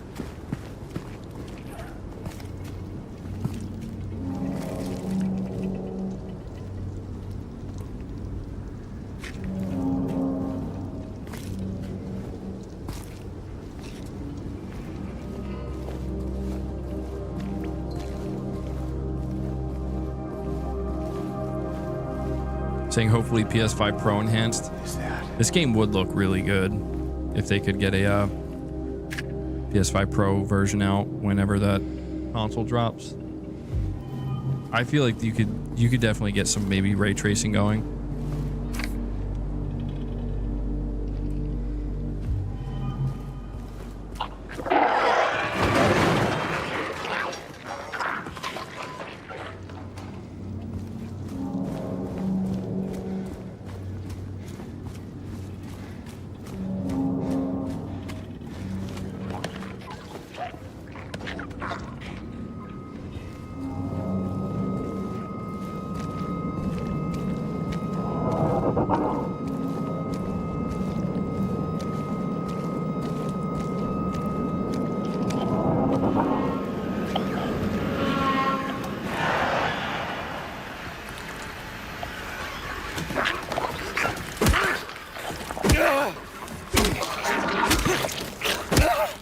Bro, holy shit, that thing came out of literally nowhere. I was not expecting that. Like, I feel like if I was playing, I would have got a little jump scare there.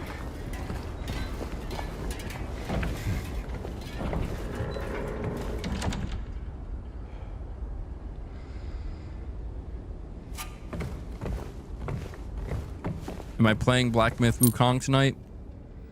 Probably not tonight. Probably tomorrow.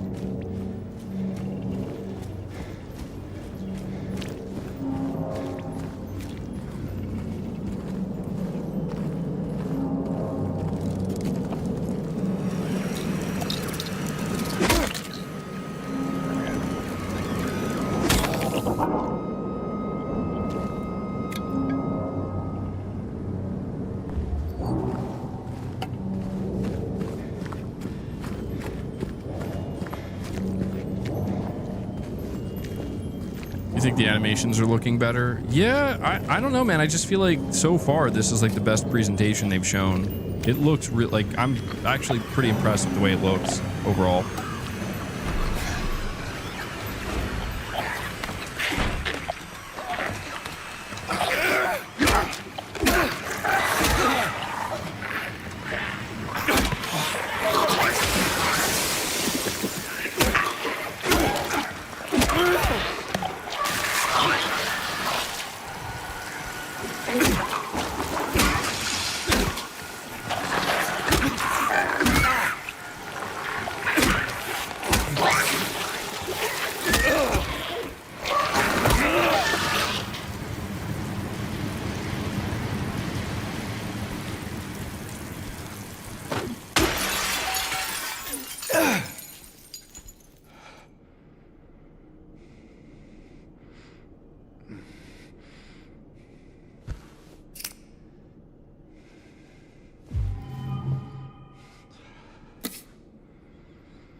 Yeah, I'm trying to gauge if boss is digging what he's seeing or not.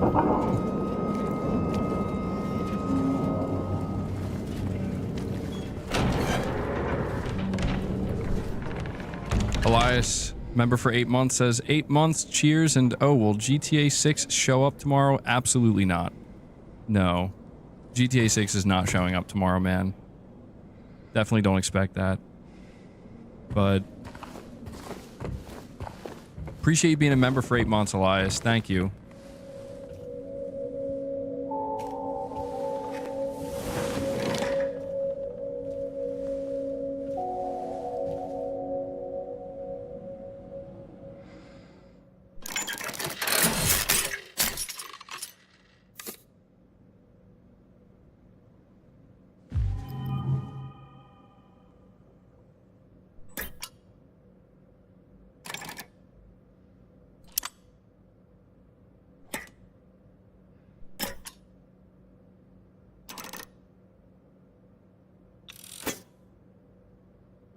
Not the puzzles, man.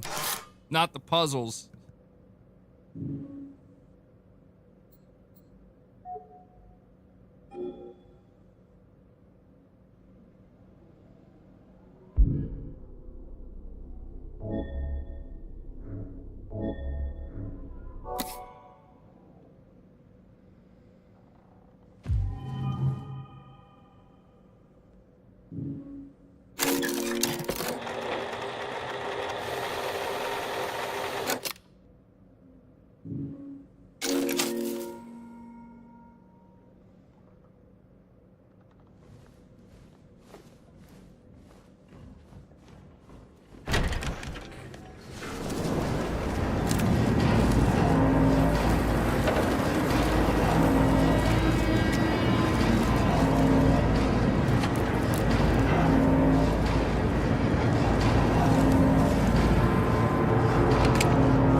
Yeah, boss over here just enjoying some Silent Hill 2 remake.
Bro, what the fuck? He just broke my mic.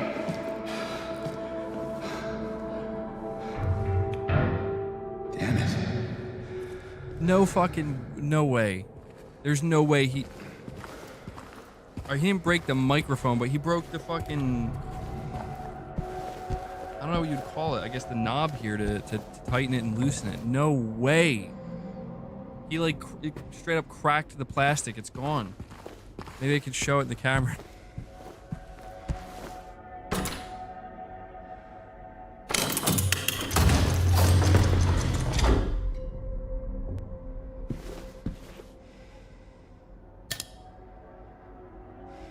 Oh my god.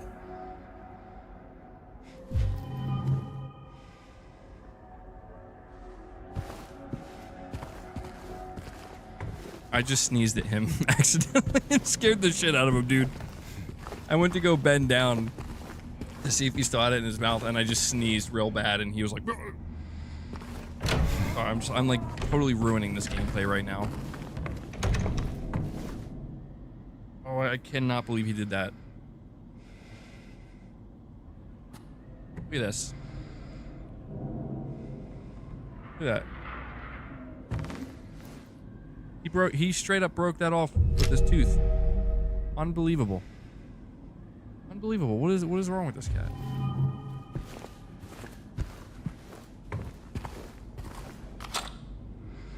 Guys, yeah, boss wants the treats, bro. Boss is getting so desperate, he's starting to eat pieces of my microphone stand. He's losing it.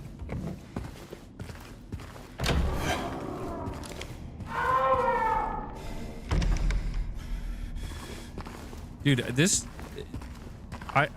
game seems scary, man. Like, they definitely retained the horror here, because even though I was a little bit distracted, like, I'm gonna be scared playing this game, bro. For real.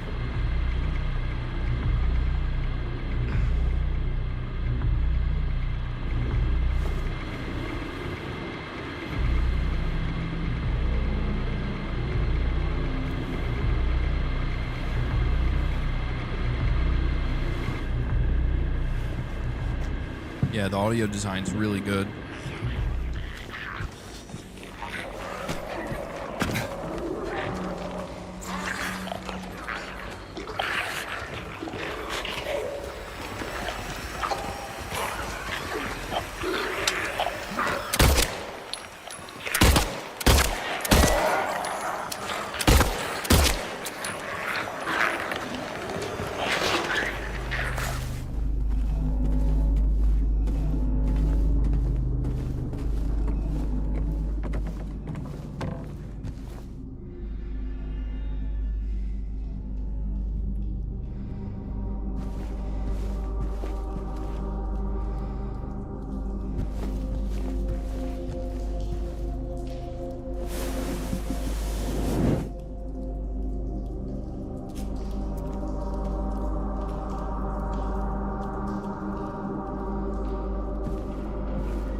Devil Shooter, you're saying it's looking really good. Yeah, I'm sold, man. I mean, I've been sold, but this really did it for me. I really like it. They really did do a great job maintaining the appropriate atmosphere that, you know, makes Silent Hill 2 so good.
Sean, you're like, no, not more melee. The melee looks pretty good. I mean, it's not like the best, but compared to the original, way better.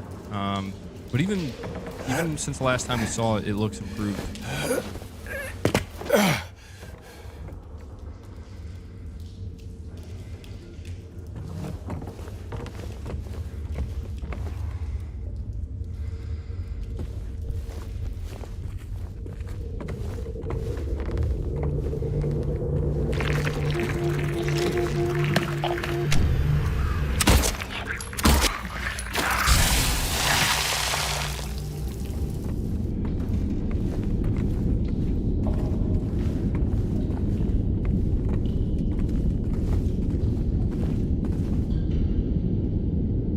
Turn the lights off. It's natural lighting, bro.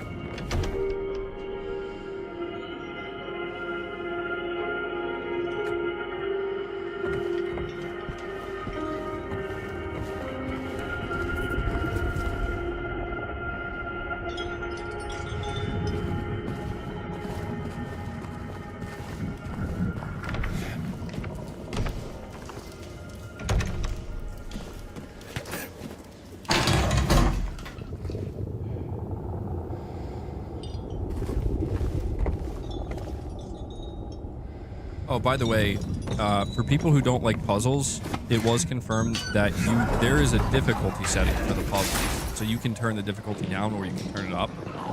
Thought I'd put that out there.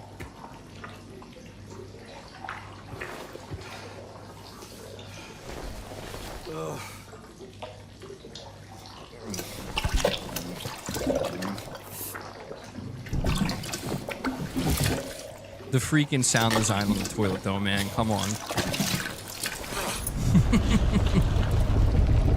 God damn.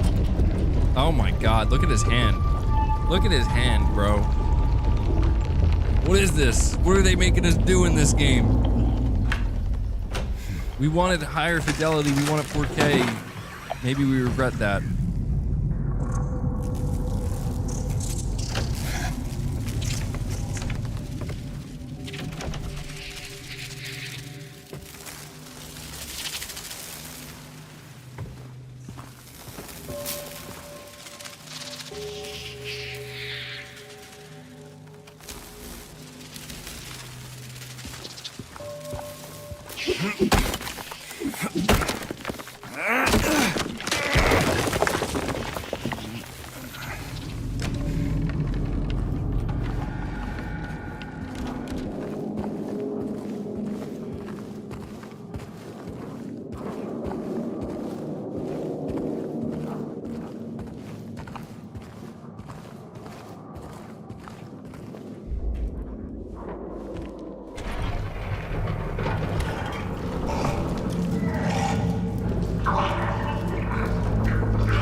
was clocking out.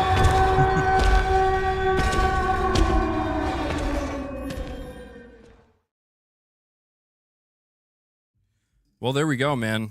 That was 30 minutes of new gameplay for Silent Hill 2 Remake. And man, it looks really good. I gotta say. I'm impressed. Not perfect, but really, really good stuff here. Let me get back over here. The last part reminded you of the evil within.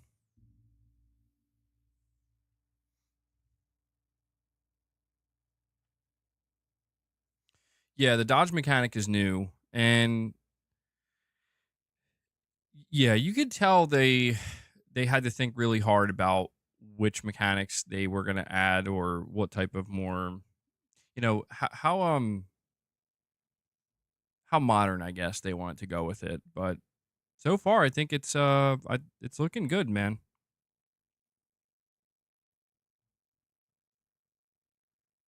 Devil Shooter, you're saying you're really impressed. Yeah, I'm liking it. I'm liking what I'm seeing. Definitely better than the last showing. Certainly. I think people are either going to love it or hate it. Yeah, I saw that there was new Crimson Desert gameplay. That I think that's all we'll do for watching gameplay for now. I mean, that was a pretty large chunk. That was a pretty large chunk of gameplay. I mean, yeah, considering it's Bloober Team, I will say like it's way better than what I would have expected from them. Way better than what I would have expected from Bloober Team.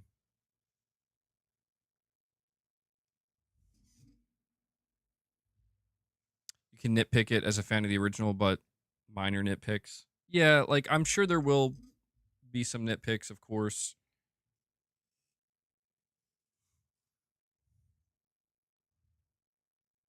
This could be a turnaround for Bloober Team once it comes out. They might finally get some respect. Yeah. Yeah, it could be big for them, man.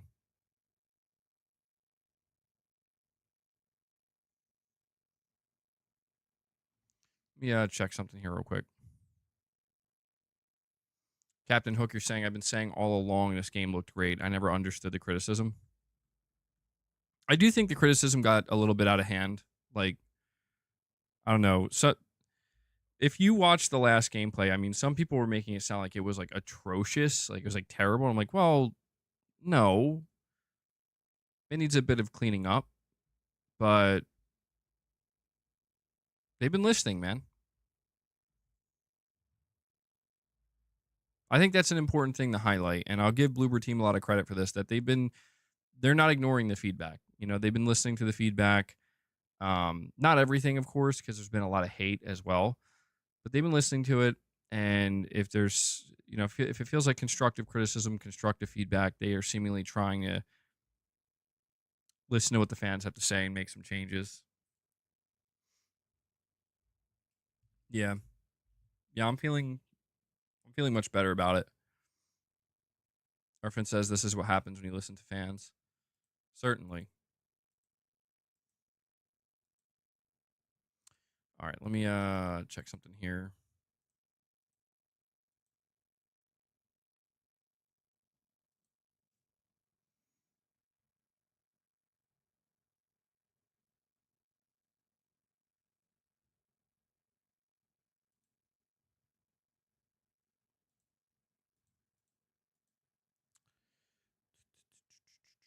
Sorry for the dead air.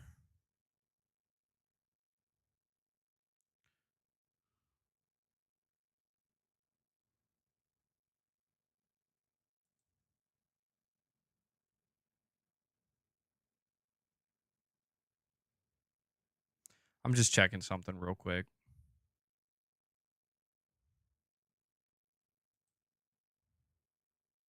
Hmm.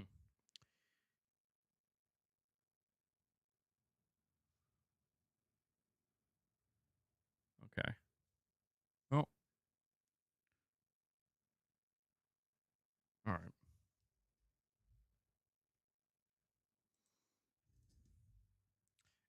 Delta Force confirmed for opening night live. Oh, good stuff, man. Play Metallica during Dead Air. I should probably play something during Dead Air. Not that, though. Yeah, Antonio, I saw that. Yeah. Yep. Yeah, I'm beginning to think that Sony is just as ready to move on as everybody else. Like, we just got to get past it. It's like pretend it never happened. But, you know, that's the thing. On a more positive note, like, there are a lot of games coming out in the coming weeks and months, and it does seem like there's maybe something for everybody, you know? Trying to be, like, more optimistic about just I feel like there's been a lot of negativity in the gaming industry this year, and, you know, it's understandable. There's certainly reasons to feel down, but I'm feeling pretty excited going into the next couple months. I am. Like, even just when we're talking about game releases, stuff to play, new stuff to look forward to, and, you know, potentially some events as well, and some new announcements. We have Kareem Ali here, 10th time super chatting. Thank you for that, buddy. Saying, I'm glad Silent Hill 2 looks good, but I'm going to pass on it. I just don't like horror games in general. Also, Crimson Desert looks good, a day one for me. Yeah, a lot of people are talking about Crimson Desert, and again, I did see some gameplay of it. It looks very good. And yeah, if you're not into horror, I don't think something like Silent Hill 2 Remake is going to appeal to you too much. Not everybody is into horror. You know, some people just really don't like the mechanics, or they just don't like the puzzles, or they just don't like the overall experience. It's not just not their tone. I love survival horror games. And that's one of the things I did like about what we just watched of Silent Hill 2 is it does look it's creepy, man. Like, they really did a good job kind of maintaining that really eerie, creepy feel. The atmosphere, you know, they did a great job maintaining the atmosphere of Silent Hill 2. Capono, you hate jump scares. But Kareem, thank you so much for the super chat, buddy.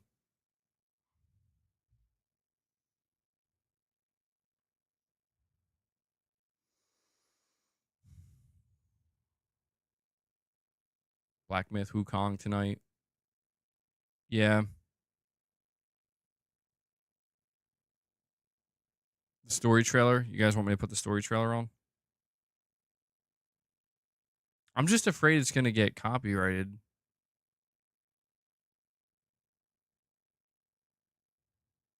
It's all right, I guess. Yeah, let's watch. I do want to watch that. It's like 3 minutes, but I want to check the story trailer with you guys. Let me find it here.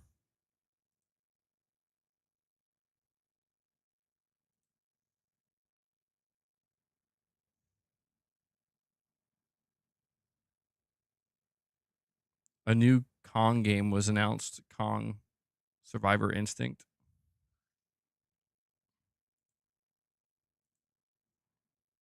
All right, let me bring this up.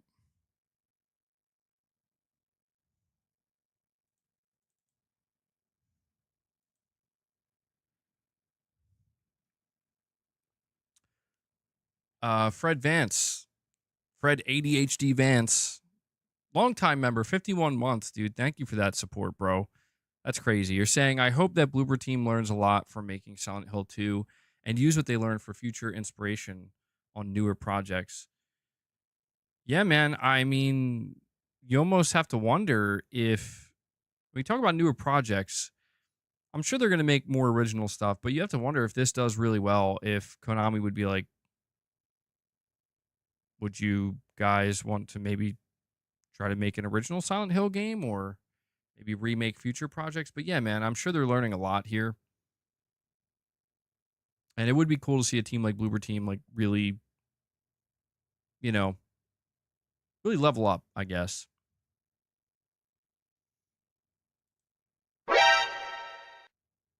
Oh, damn. Hold on. Hold on. Rich Rod coming in. Chaos once again. Rich Rod with the direct donation.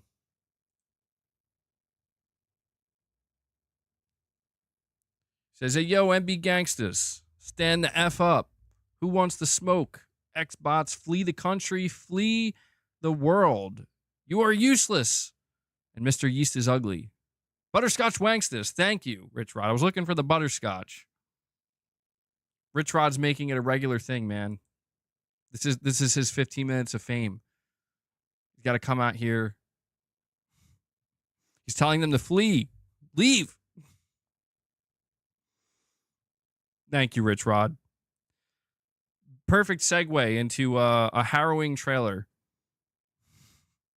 for Silent Hill 2 Remake here. All right, let me bring this up. Let's check it out. I'm going to have to mute my mic so there isn't any echo.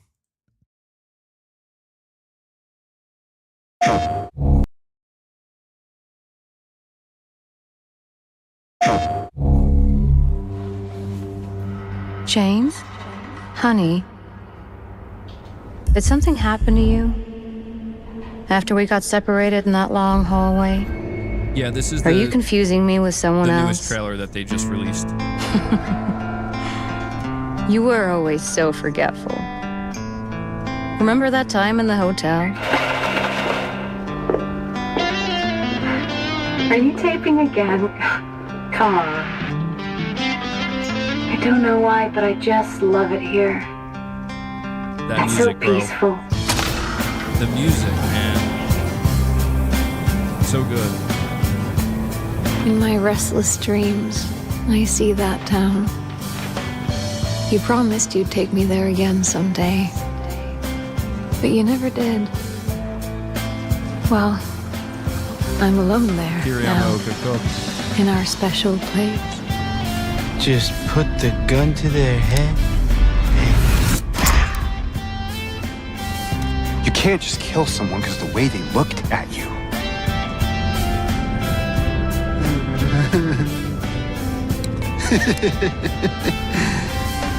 You should see your face, Team. Let go! I'm sorry, Laura, but I can't let you just run around this place. You might get hurt. Hurt by what? This place is different from what I remember.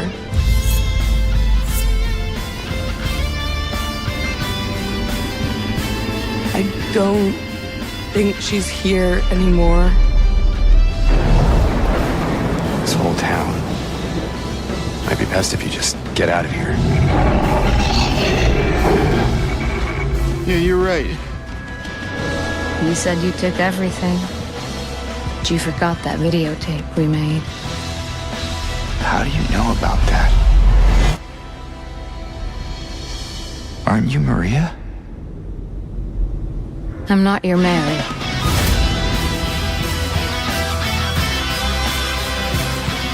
So you are Maria. I am. If you want me to be.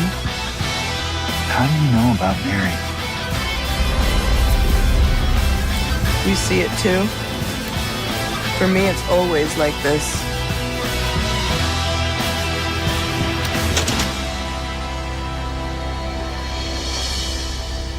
Doesn't matter who I am.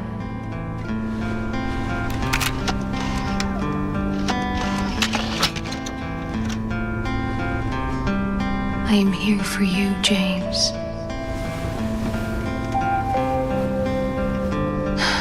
See? I'm real. Damn, dude. They cooked with this one.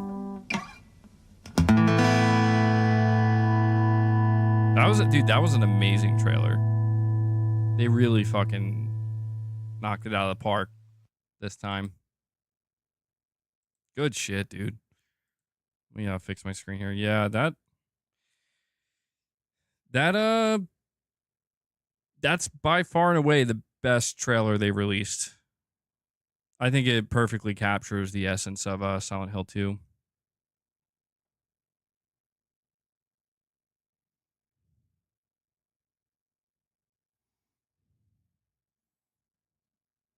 Let me fix this. Hold on. Where's my... Here we go. The music alone is just fire. Yeah, dude. Good stuff. Yeah, I'm pretty hyped for it, man. I just gotta so many games coming out, man. That's the thing. So many games coming out. Gonna have to sort it out here. Redemption for Konami and Bloober. Yeah, it could be, man. It could be. That's what we're looking at. I'm going to be interested to see how much the pre-orders maybe jump up on the PlayStation Store after this new round of marketing with the trailer and the gameplay and the previews. The new trailer is based on the E3 2001 trailer. Yeah, you can tell, man. It has that impact. Lost Soul Aside is slated for 2024, according to Zubitech. That would be surprising. I don't think so, man. It's already August. Like, we're at the end of August.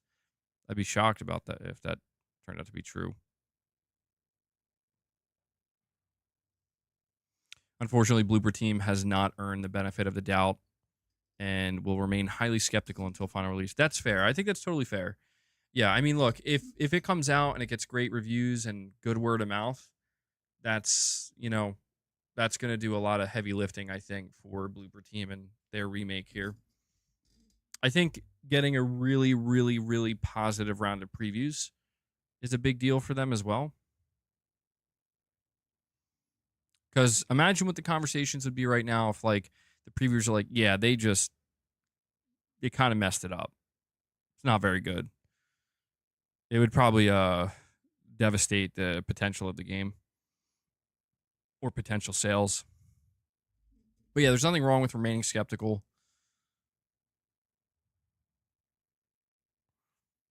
You think the voice acting is bad? All right, let me go check real quick.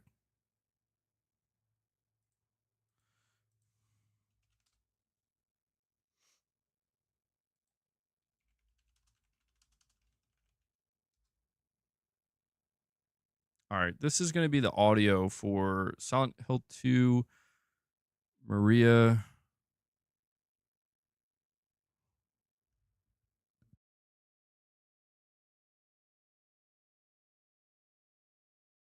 You're alive!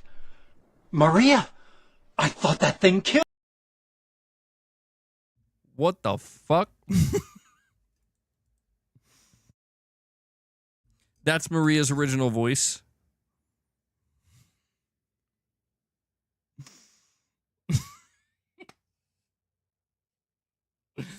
Dude, I don't know why. Like, it was...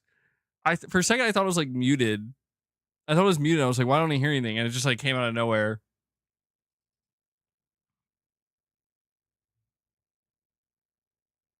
All right, hold on. Let me... Killed you!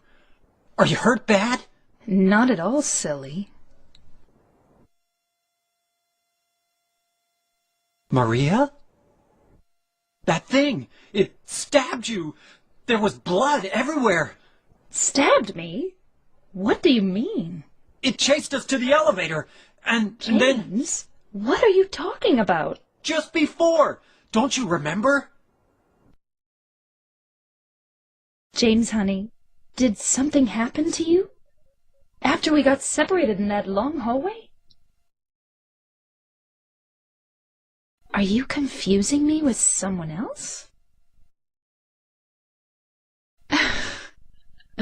You were always so forgetful. Remember that time in the hotel?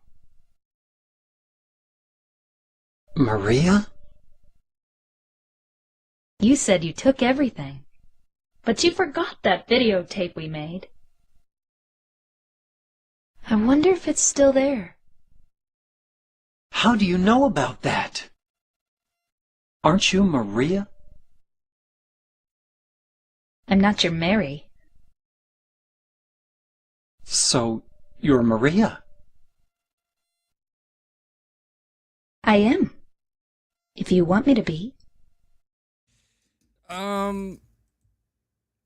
Dude, I don't know, man. Like, yeah, the old voices sound good when you consider it's like it came out in 2001. But I don't know, man. You think the original is way better? I think they were good. Yeah, I think they were good for the time, but I don't know, man. Watching the new trailer and hearing the new voices, I think the new ones sound great too. I do. Like I got to be honest, man. But you're saying you like it better because she flips between playful and sinister?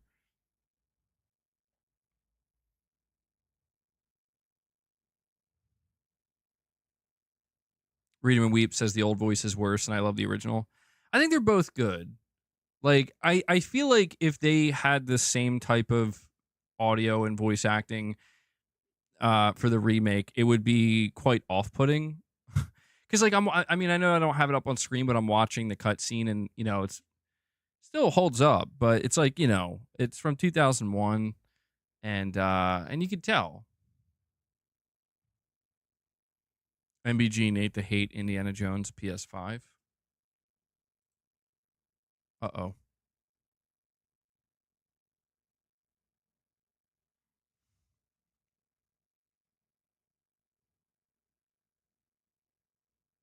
Was that something he just... Nate the Hate 6 minutes ago. Indiana Jones to come to PS5 in the first half of 2025. Timed console exclusive for Xbox.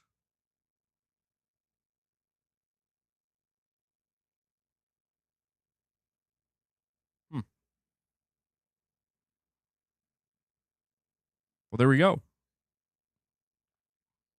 I mean, it's not official confirmation, but I feel like we've been hearing about this for a while for Indiana Jones. So this is on Twitter. Nate the Hate says Machine Games Indiana Jones and the Great Circle will release on Xbox and PC this holiday in December as a timed console exclusive.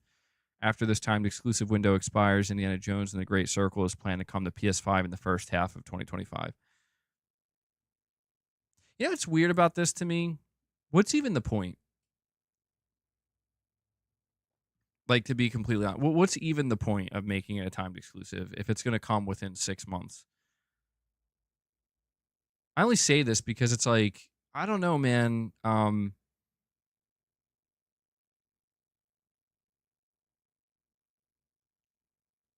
It being exclusive to Xbox for like 3 or 6 months, is that going to make anybody go buy an Xbox to play it? Well, I don't know. I guess maybe for Game Pass, maybe that could be it. I think. But yeah, I don't know, man. There's such a distinct difference between I'm going to buy this game on PS5 versus I'm going to subscribe to Game Pass to play it. But yeah, it's Indiana Jones, it's Disney. Devil Shooter, you're saying it's not even exclusive because it's on PC. Well, yeah, I guess technically. If we're just talking about like console exclusivity, but so it's it's weird is like if Nate the Hate's saying that, I wonder is this what's going to be revealed at Gamescom tomorrow? Like that would be pretty awkward. Here's a new trailer for Indiana Jones. Xbox. By the way, it's coming to PlayStation next year in like 6 months. I don't know. I guess I'm just like wondering what difference would it really make if it came out at the same time? If it was like a 1 year exclusive, I mean, I don't know, 6 months is 6 months, so I guess it's something. But a 1 year exclusive, I always felt like should probably be the minimum if you're gonna do a timed exclusive, because 1 year to me is just long enough. Like it's just long enough where I think it would make most people be like, yeah, I don't want to wait a year. You know, I don't want to wait a year. Like you tell me to wait 6 months, okay, that's doable. Tell me to wait 3 months, yeah, no problem. I think it'll be the same with Blade. I think Blade's just going to be day one on PS5. Truthfully.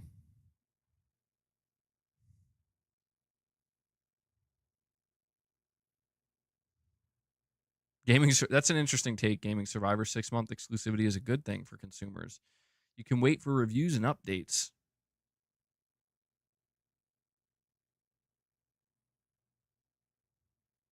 Yeah, you know what? It could be that. You're saying they already advertised it as a console exclusive. It might not be best to walk it back. That's true. Yeah. Yeah. It makes you wonder if they didn't already announce it that way, if they would maybe just come out and be like, yeah, we're just going to do it day one. Huh.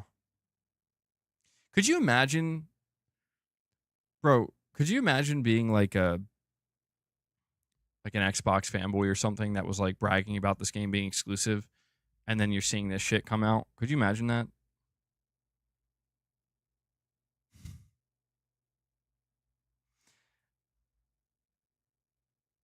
It's like funny because they're like people like they're like certain Xbox fans like freaking out right now. Like, you can't call Black Myth Wukong a console, a PS5 console exclusive. It's not a console exclusive. It's not. It's not even. It's not a timed. It's not exclusive at all. It's not timed exclusive. You can't do that. It's coming to Xbox later. It's like, well, I guess that's true for Indiana Jones as well, which is weird because that's coming from a first party studio. That's strange, man. That's a strange turn of events for anybody who, yeah, I don't know. I think it's just safe to say, man, like, if this is true and it's part of the second wave of games coming to PS5 from Xbox, it's like, yeah, I think it's safe to say like Xbox is pretty much, they just don't give a shit anymore about the idea of trying to convince people to buy their console at all. No release date for Xbox. We're getting it tomorrow. Yeah, you know what? It'll probably give a release date for December, and then it'll have in like small text like Xbox console exclusive for 6 months or something like that.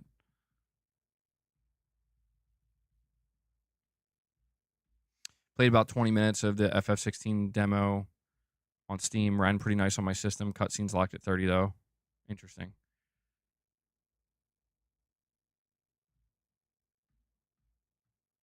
That's interesting. You're saying this Exodus insider yesterday said Forza Horizon 5 is 100% coming to PS5. He has documentation apparently. Well, you know what, man? I'm just going to put this out here. Like, I'm not trying to throw shade at anybody. It's just, I think it's worth keeping in mind. I'm not saying I believe this Exodus insider 100%, but one of the first people, and I think it was the first person to come out and deny Forza coming to PlayStation, was Jez Corden. He said, no, it's not Forza. No. I don't know. Listen, I don't know if he straight up said Forza isn't coming at all, but he denied it. He said it's not Forza. Jez Corden also, there's like this famous tweet of his that has been screen capped forever, or like last year or earlier this year. He like said, you know, no, Microsoft is not porting Xbox games to PlayStation. That's just fanboy hopium or copium or whatever. And he would like, I mean, dude, it was like, Jesus. That's a pretty severe L, you know, overall. So I guess I'm just trying to, again, it's not about throwing shade. It's not that serious. It's just like, I don't know, man, if this is the person saying it, let's like not Forza or Forza's not coming potentially, right? Or skeptical about it. It's like, yeah, I don't know, man. I'm almost inclined to believe the other insiders saying, yeah, I heard Forza Horizon 5 is coming.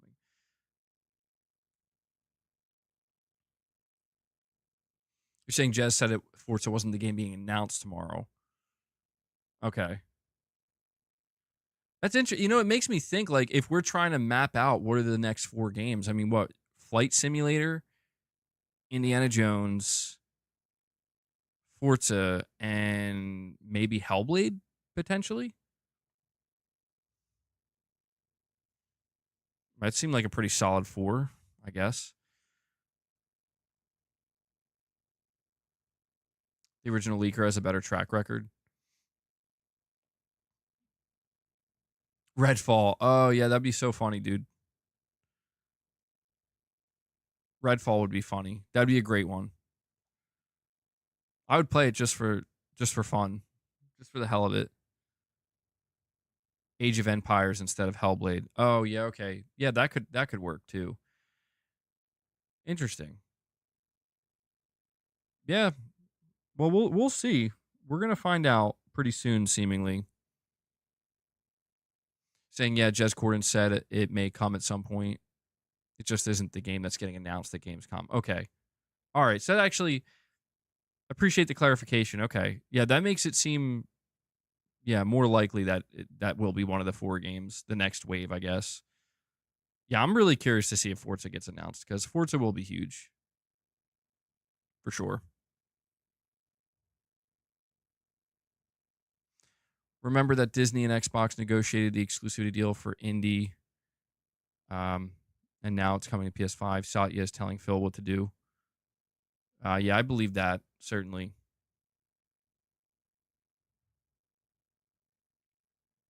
This is Satya Nadella's Xbox now.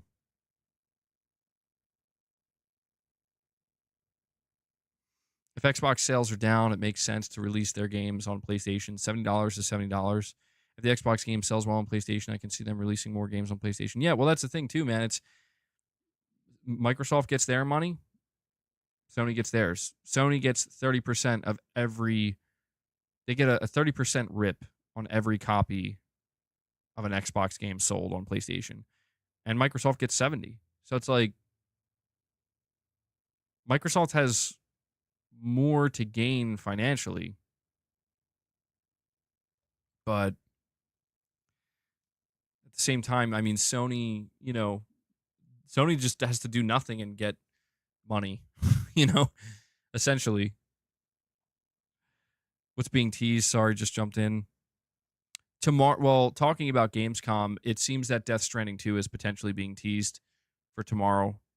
Kojima is teasing Death Stranding 2 out again, and Jeff Keighley's retweeting it. So it's like, okay, it seems not 100%, but it seems likely Mr. Kojima is going to show up tomorrow during Gamescom. Activision Blizzard changed Xbox completely. Now the Eye of Sauron is on Xbox. You're thinking maybe some Xbox fans would have preferred ABK to not be acquired. I mean, yeah, I do believe that there are some Xbox fans who maybe feel that way.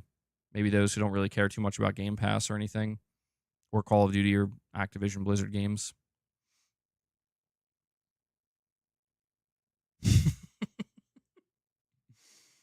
Jesus, Gaming Survivor.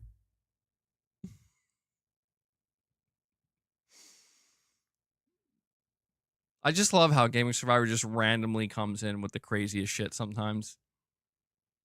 Carlos Marto comes in and is keeping, it's been a while, but he's keeping the member train rolling. He drops a single membership gift for you guys. Hype, Carlos. I feel like it might be your first time dropping a membership gift, bro. Not entirely sure, but either way, very much appreciated. Thank you. Appreciate it. Sorry if I thought maybe my sound bites were fixed, but Carlos brings us up to 13 guys. Let's do it, man. Carlos wants to get a member train rolling. Remember, you can always drop a single gift as well, but we're just at about the halfway point. Can we do it? Can we get to the 25 today? Are we going to feed the beast and the Micro Panther? They've been waiting. They've been patient too. I will say they've been behaving, which I'm very appreciative of. Let me update this here.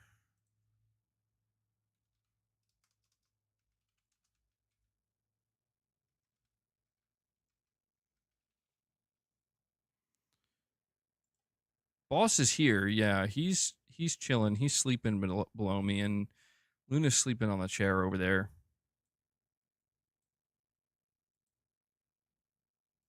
Thank you for that, Carlos. He says, I felt like giving back. I always get membership gifts. Yeah, that's awesome, dude. Very much appreciate it. You saw a YouTube short of a dude with a pet panther? Oof. Where's the little bro anyway? Under the desk? Yeah, he's loafing under the desk right now. He's in loaf mode. Death Stranding 2 is definitely a good candidate for a PlayStation 2 experiment with day and date on PC. Yeah, that would be really fascinating if they were to try to go that route with Death Stranding 2. It would definitely, I mean, look, I'm going to put it on record right now. Like, I could see them doing it. I wouldn't be like, oh, gasp, shock. I could see them not doing it if they're like, we think it might sell consoles. But I could see that being a game where like, you know what, let's just like fuck it, let's just see, you know. The Last of Us 2 HBO wrapped filming. All right. All right.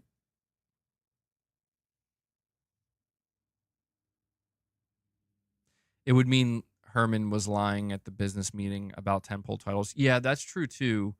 Herman Hulse did seem to make it pretty clear, at least to the investors, that like, yeah, we're not like with what they consider tentpole games. It seems like they're still not doing it day one on PC.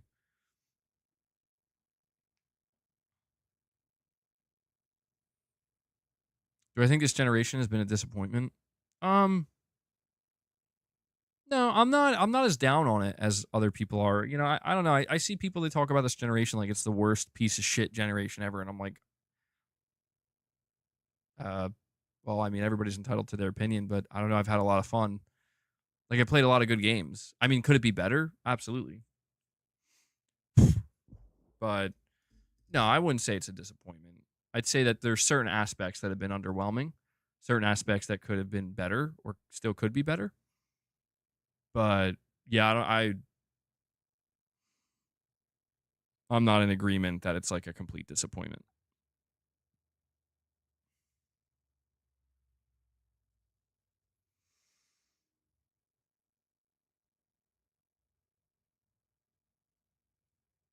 Is Death Stranding 2 really a tentpole title? I think Sony, yeah, I honestly do think they consider it a tentpole title, to be honest. I do. I mean, maybe they don't, but serious question here. With Xbox becoming more multi-platform, what do you think is PlayStation's internal feeling about it? What do you think about competition? It will be PlayStation versus Nintendo now? Question mark. It's a good question. I think Sony's internal feeling about it is most likely one of slight relief, but only slightly, right? Like in one area of their business, their gaming business sector, the console gaming business, in that area, I think they feel a bit of relief because it's like, well, I guess we don't have to really worry that much about Xbox anymore as a console. We don't really have to worry about them outselling us or, you know, getting the jump on us. I mean, not entirely. Like, for example, I don't think Sony is sitting here being like, yeah, we already won the next generation. That would be stupid. That would be like totally arrogant. You're asking to get knocked off the top of the hill, you know, with that type of attitude. But I do imagine Sony's probably just like, okay, well, the chances of us winning the next console generation just went up greatly. And we're also making more money now from our competitor than we were previously. So again, I think it provides a bit of relief where there's less pressure, but we do need to keep in mind that we talked about this yesterday, Sony's aspirations and their goals in the gaming market, in the gaming industry, are not singular. They're not tunnel vision, right? It's not just the console and the console alone. It's the bigger picture, which is publishing their entire platform, their storefront, PlayStation Plus, you know, it's all these different things. And when we consider that, you know, Microsoft is still pursuing other areas outside of the console in gaming, there is still a level of competition. There's always going to just be that inherent level of competition of like Sony wants to make sure they have the best games or some of the best games, right? And they don't want Microsoft to one up them in that area. So I do think that there will still be a base level of competition, but I think the more like if you look at the internet kind of as a reflection of like the more like console war fanboy stuff, I think that's going to end. You know, like if it's true Indiana Jones and Forza are coming to PlayStation, like yeah, that's over. Like Xbox players will not be able to like come out and be like, our platform. Like, what are you talking about? Or like our console. It's just like, and maybe that's for the best, right? It's just like, oh, well, I guess PlayStation players can play our games now. You know, it's honestly not that much different than, it's like if like some of the conversations on the internet with like PlayStation fans were like, well, PC players still can't play this. It's like, not yet. Not yet. You know, like, it's pretty obvious Sony's definitely all in on PC. It's just, it's a matter of timing, you know? So it's like this, so like that idea of being like, we have this game on our platform. Like, it's kind of interesting when you think about it, because like PlayStation players can like turn to Xbox players and be like, you still can't play this if you're not on PlayStation. But then Xbox players can like turn to PlayStation players and be like, but I got a PC, so I'll probably eventually be able to play it. Meanwhile, PC players are like, well, eventually I can probably play all of these games you're talking about at some point. So it's this, you know, it's completely turned the arguments and the fighting that you see online on its head, where, you know, everybody's trying to move the goalposts and all that shit. But in reality, I think internally at Sony, it's just like, you know, they're not getting totally complacent and arrogant where it's like, yeah, Microsoft is no longer a threat at all. But it's just like, well, you know, we're just going to monitor the direction Microsoft seems to be going in. We'll take the money that we make off their games and we'll keep focusing on our console business. You know, I think that's basically what it boils down to. And OK comes in and says the three platforms now want to make money off of each other. Yeah, that's a good way of putting it. It does seem like it's kind of like that, you know, it's going in that circular motion there where Sony's like, oh, well, you know, we can make some money off of PC. We will make money off of PC. You know what? Hell, let's see if we can even make a little bit of money off of the Switch. But we want to make sure not to erode our own console fan base. We don't want them to leave now. Meanwhile, they're like, I don't think it's worth trying to make money on Xbox. At least right now, they're like, I don't think it's worth trying to make money on Xbox. And Xbox is embracing that as well. Xbox is trying to make money everywhere they can because they have to.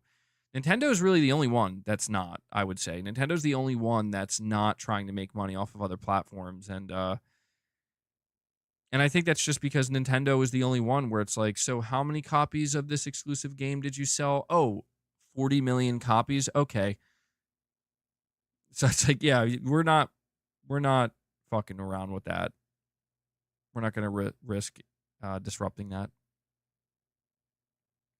If everyone had the patient gamer mindset where you wait a year for a sale, the entire industry would collapse. That's very true. That's very true. Yeah. Nintendo's the real Chad. Yeah.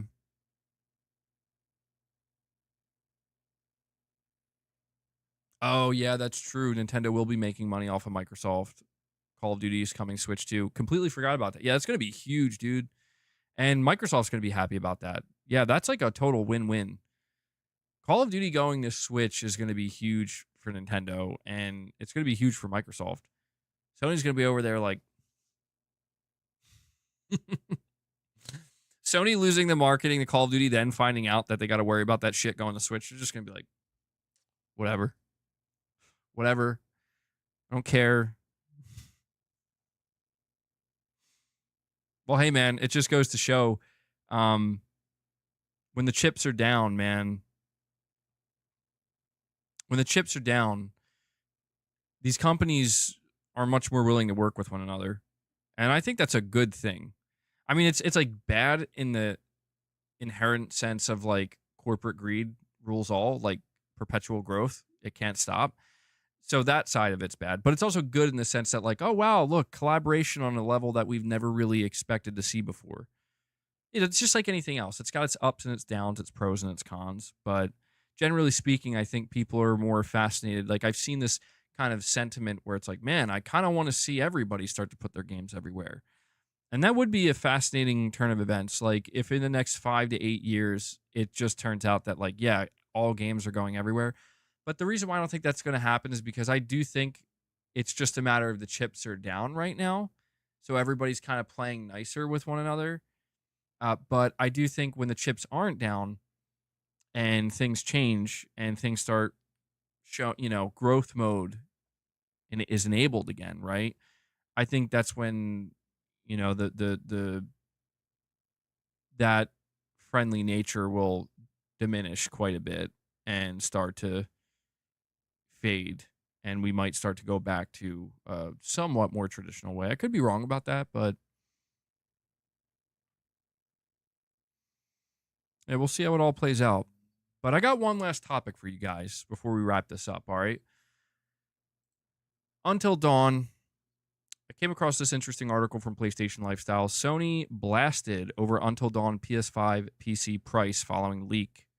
Until Dawn's PS5 PC price leaked over the weekend, earning sharp and unanimous rebuke from players.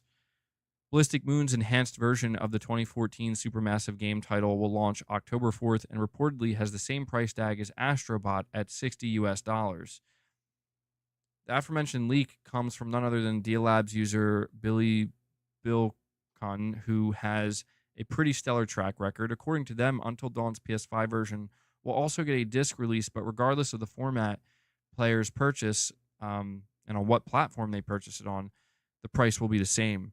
If this leak is accurate, and we're hoping it's not, it's definitely accurate, this is a baffling move by Sony. For comparison purposes, The Last of Us Part 2 Remastered cost $50, and as previously mentioned, a brand new full-fledged Astrobot game cost $60. With Silent Hill 2's remake releasing just 4 days after Until Dawn, we'll be surprised if Sony manages to sell many copies at all at this price. So I wanted to ask you guys, what are you thinking about a $40 price tag for Until Dawn? What are you thinking about this for Until Dawn remake on PS5 and PC? Did I say $40? I meant to say $60. $60 price tag.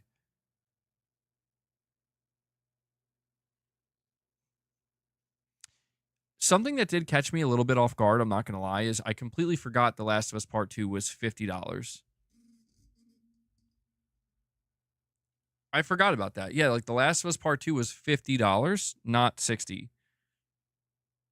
60 is fine. Yeah, I mean, the reason why I think Sony doesn't really care, to be honest, selling it at 60 is because I think they're just trying to target a very specific customer with this game. I do. I think the customer they're trying to target is the person who didn't play the original. I think obviously there are going to be people who did play the original that are going to buy it, but for anybody who looks at that and says, "Oh no, that's too much," I think Sony's just like, "Yeah, we're not trying to sell this to you. You're not the audience we're trying to sell this game to." It would be nice if it was like $40 or $50, but I mean, it's 10 years. I saw people mentioning an upgrade path. I mean, I get it, but it's like, it's a 10-year-old game at this point. I don't think they're going to do an upgrade path. I wouldn't necessarily expect that.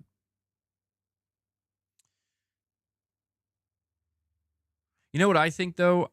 This article mentions the fact that and I mentioned this earlier, the article mentions that the game's launching a couple days earlier, like 4 days earlier than, well, actually, no, here's the crazy part.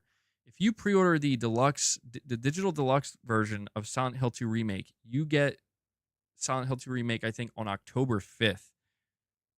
You get to play it on October 5th, literally the day after Until Dawn comes out. If there's anything that's going to completely tank Until Dawn's potential sales, it's that. You have the entirety of 2024, or the entire, last quarter of 2024 to release this game, and you choose literally basically the same day as Silent Hill 2 Remake. Why? Why would you do that? That's such a bonehead move, in my opinion. Will we see it at Gamescom? Probably not. I heard Until Dawn's really good, though. I want to play it. I've never played it before. It seems really good, but I don't mind it being 60 because I feel like I am the target audience, as in, like, I didn't play the original, and to me, it basically is a new game, and it does look pretty good from what I've seen, so I'm like, okay, yeah. $60 sounds fair. I don't know if I'm going to buy it at launch, because that's the thing, like, this is where I don't like that Sony's putting me in this position. It's like, Sony, I want to play Silent Hill 2 Remake, bro. Like, why are you going to make me choose here? Because if I'm going to have to choose, I think I'm going to go with Silent Hill. And then maybe later on I'll play Until Dawn. You know, it makes me feel a little bit like this is totally unnecessary. Halloween launch, yeah, that would have been better. That would have been so much better. Damn it. Wait, Sony, what are you doing? The more I think about it, the more I'm like, what are you doing? This doesn't make any sense. New Soul 9 with a super chat says, MBG honest question. Why doesn't Sony make a hybrid like Xbox, where the PlayStation 6 can get Xbox games day and date and get exclusive games like World of Warcraft?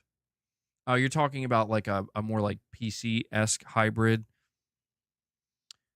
I think the reason for it is because Sony ultimately still wants to have their own closed storefront ecosystem. I think that's what it basically boils down to. Sony does not want to have to compete in their own. Sony doesn't want to allow any other storefront on their hardware. I think that's really what it is. Sony has a relatively closed platform where the basic rule of their closed platform is you can sell a game here. You could sell any of your games here, but you can't bring your storefront here. You can't bring a subscription service over here that could potentially allow people to go towards a different platform with a different storefront. What has made Sony a revenue leader in the industry is their, it's the PlayStation Store, dude. That's what it is. For as much as we talk about Sony's first party games, and they do play a vital role, that PlayStation Store, those third party sales, without that, Sony would be, just look at the way Sony behaved when they thought they could potentially lose Call of Duty. They lost their shit, dude. Because that would have been a massive crater that they wouldn't have been able to make up for. And that, that's the whole idea. That's why they will continue to keep their storefront kind of locked down. And that's what's a little bit strange about Microsoft with Xbox specifically. If Xbox does do like a hybrid where it's like it's kind of a PC, you could get Steam and everything. You could get different storefronts on this console. That's going to simply hurt the Xbox storefront. The Xbox storefront ecosystem. It's just going to hurt it. But this is where, again, when you look at the long-term play from Microsoft, it's just like what's more important to you, being a publisher and publishing your games on other storefronts, including your own, or having control over that storefront and having a certain level of having that storefront be walled off to a certain degree. I think that's really what it comes down to. That's why when the PlayStation 6 comes out, Sony isn't just going to suddenly be like, yeah, we want to get Steam on the PlayStation 6. We want to open up, we want to tear down these walls and go in that direction, and we'll bring Game Pass on too. They're not going to do that. Opening PSVR 2 to PC was crazy. Yeah.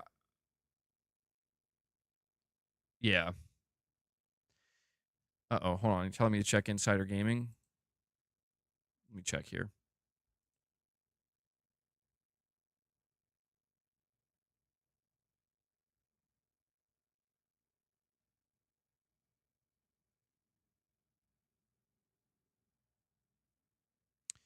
Tom Henderson says people who have bought PlayStations will not fork another $300 to $400 on a console and subscribe to Game Pass for 3 to 6 months of exclusivity.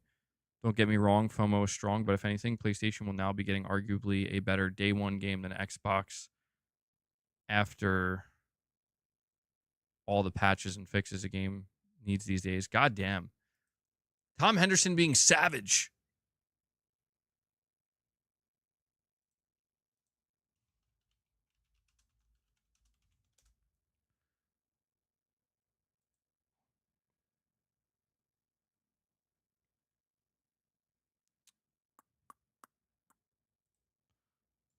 Hold on, I'm gonna put out a tweet letting people know, I guess.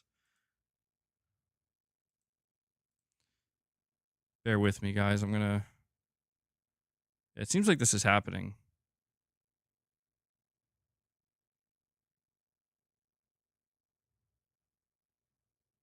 I want to let me save that image.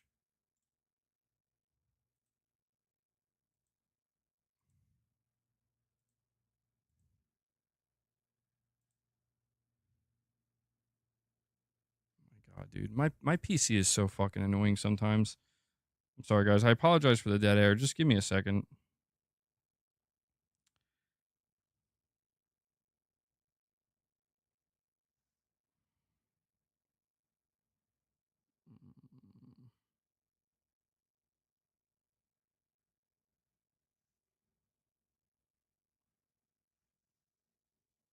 I'm going to click on the article and I'm going to read it.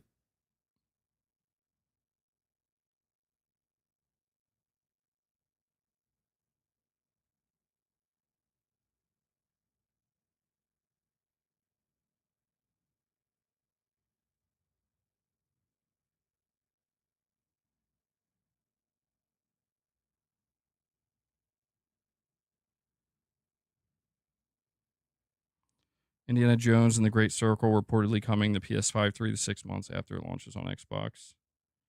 All right. Sorry about that. Let's read this Insider Gaming article.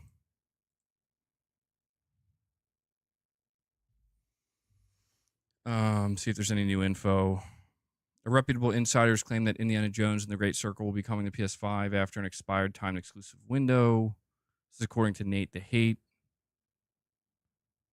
According to Insider Gaming sources, some outlets have been given the heads up on the news and have signed NDAs, but it's currently unclear on if the information will be announced at Tuesday's opening night live or not. Nate's claims come following another report. Huh.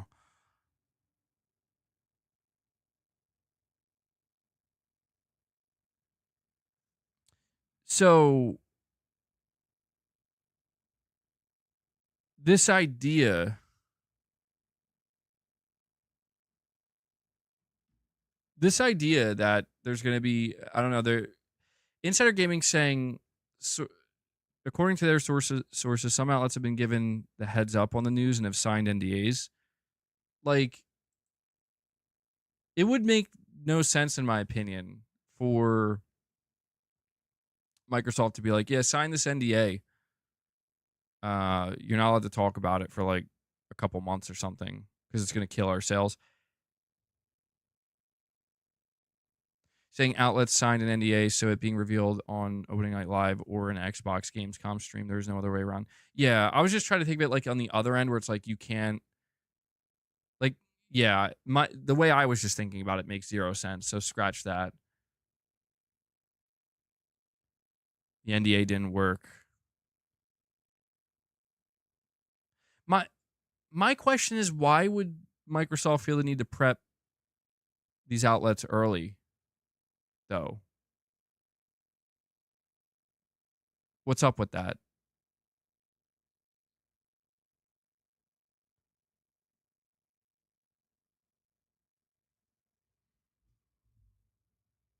I'm just confused on what needs to be NDA'd here. Like, what exactly needs to be NDA'd?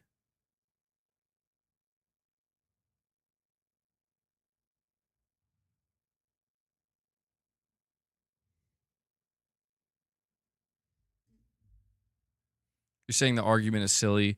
PC players could say the same thing that PS5 players are beta testing for us who receive the best version of PlayStation games.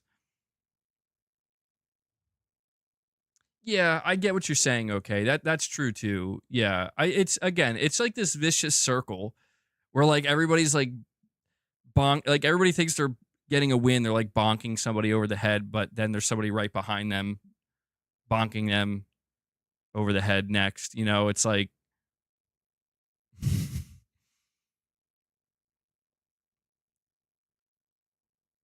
dude, the only thing I can't quite figure out here. Listen, you know what it's starting to seem like to me, to be honest? Like the more we see this shit go around, I'm starting to think that, yeah, like that one meme, Taicho.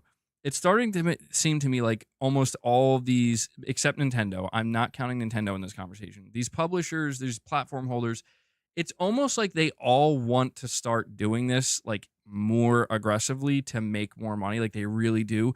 But they're all so afraid that like, but if we go all the way or we do it too soon, it's going to yield negative results. But I don't know, man. Like nobody really has the answer to that. Microsoft is the closest. Like, I don't know. I'm just like wondering, like, if Microsoft just comes out and just says, fuck it, guys, we're a third party publisher first and foremost. All of our games are going everywhere day one, period. We will have an Xbox console if for some reason you want to buy it. I mean, what truly is the worst that could happen? That's what I don't understand. What's the worst thing that could happen? Your console dies? Is it even still alive? Like, does that matter? I don't know. I mean, you could say Sony has a lot more to lose if they do that, but genuine question. Like, if Sony were to do that, if Sony were to just say, fuck it, we're putting all of our games day one on PC. Screw it. Will that kill PlayStation 5 console sales? Who has the answer to that? Who can bring up data and say, I have hard data that tells you if you do that, your console will die? I don't know. I guess maybe Microsoft would be the closest one, but again, did the Xbox One die because Microsoft put their games on PC day one? Or did the Xbox One die because it was basically destroyed from the start? It's like a chicken and egg situation. You're saying Nintendo will face this problem when their consoles become more powerful, more expensive. The development of Zelda, Pokemon start to take like 4 or 5 years each. Yeah, you do have to wonder what is the end game here ultimately.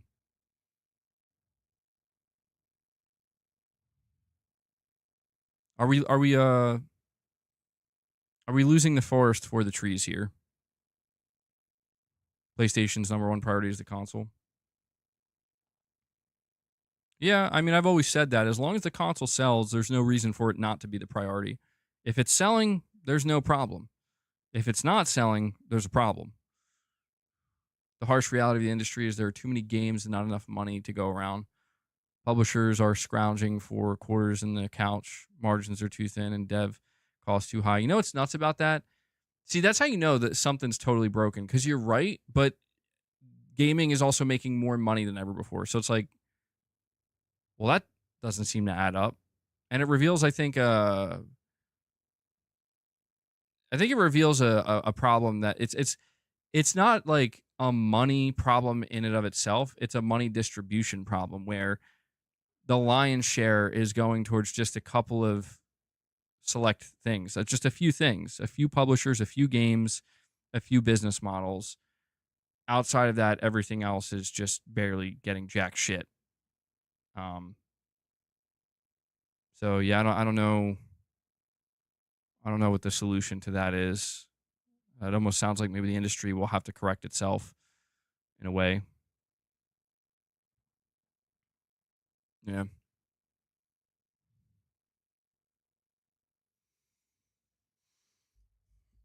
Gaming is about fun, not Washington. But you have to pay to have fun, right? You have to be able to afford to have fun, right? Do you think we could see Starfield and Forza coming to PlayStation? Eventually, yeah. There's no way, in my opinion, and I don't give a shit about Starfield, dude. I'm not playing that. I'm sorry. Like, I don't have anything against it. It's just not my kind of game. But there's no way Microsoft doesn't capitalize on getting those sweet $70 PS5 sales for Starfield. Like, they'll sell millions upon millions of copies. I don't think it's going to happen now, but it's like, yeah, at some point that's going to Eventually, it's going to happen. And they're going to make a big deal about it, too. I mean, that's the thing. The reason why it doesn't make any sense for Microsoft to rush this is because these are whole new marketing. These are brand new opportunities, man.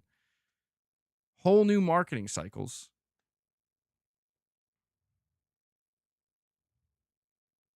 I did see that, Kyle. Yeah.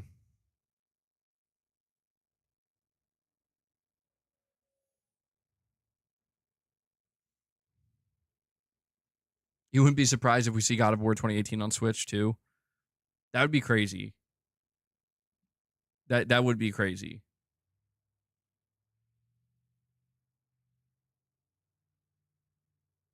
Yeah, the times are changing, man. Times are changing. And, I mean, for me, I feel pretty entrenched, you know? I feel pretty entrenched in PlayStation. I put so much time. I have so much investment in the PlayStation ecosystem, the PlayStation Store, the console itself. I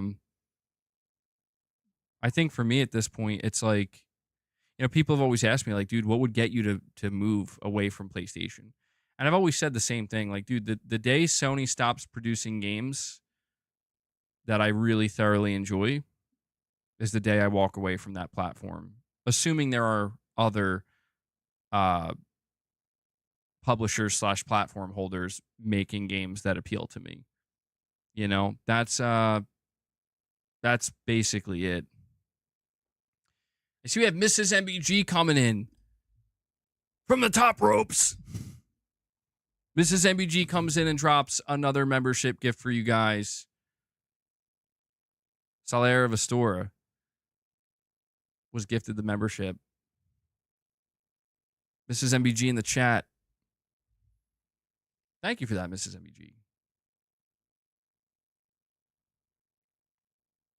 Good stuff. Good stuff. She wants to keep the member train going. Mrs. MBG, what are you trying to tell us? What are you trying to say right now? You want us to get to 25? I do too. You want to feed the beast? You want to feed the Micro Panther? Same here.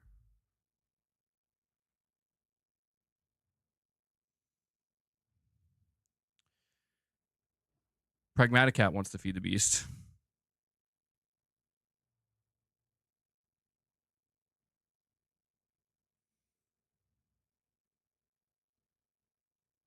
Was Mrs. MBG a gamer from the start? Yeah, she was, Kyle. OK drops another membership gift. OK's coming in, dropping another single. OK wants to see it happen, bro. Thank you for that, man. Yeah.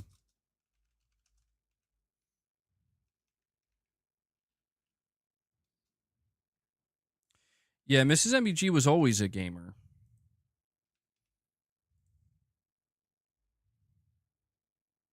I remember she was really into Kingdom Hearts, The Sims. She played a lot of like classic PS2 games, though. I think she played PS1 games as well. PS1, PS2. I know she likes Spyro.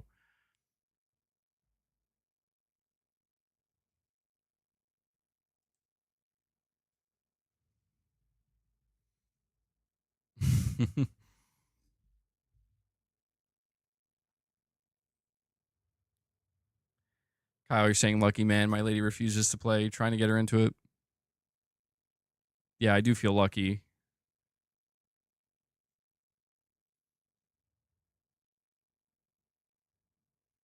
She says in the chat, currently playing Sims 4 and then Helldivers 2 with MBG and Brown Sugar. Yeah, she was bragging the other night. She got like the most kills.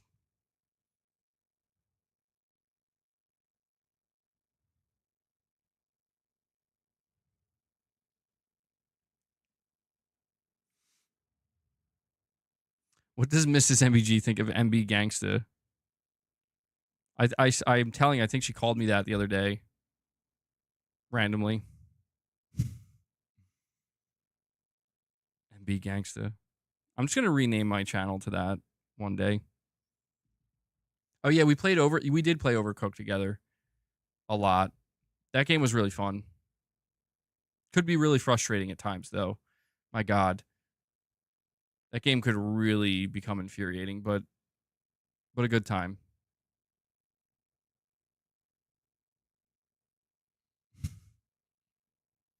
Read 'em and weep. Yeah, that good call out there. Yeah, you're saying Tom Warren said that it was true there was going to be a big announcement, but he was like basically under NDA. Okay, you're saying I had the PS5 and Series X at the start of the gen, but the combination of Game Pass and PS releasing the best versions of their games on PC, I then invested in a 4090 rig and haven't been happier gaming. Yeah, man. I mean, that's the thing. As more games start to go to more places, including PC, if that's what you're looking for, like the best versions of games, usually on PC you do have to wait a little bit, not all the time, but a lot of the times. But it can be worth the wait if that's what's most important to you.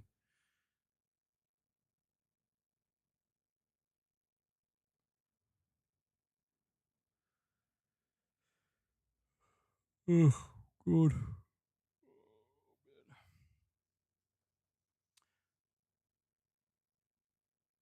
Play The Sims 4 sometimes just to chill out.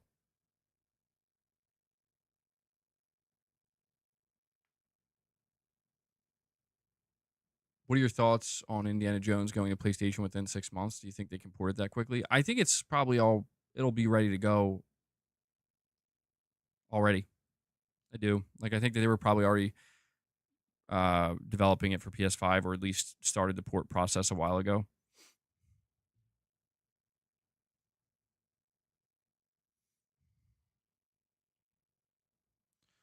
Let's go see what people are saying about Indiana Jones making its way to PlayStation. Oh, there it is. Indiana Jones timed Xbox exclusive.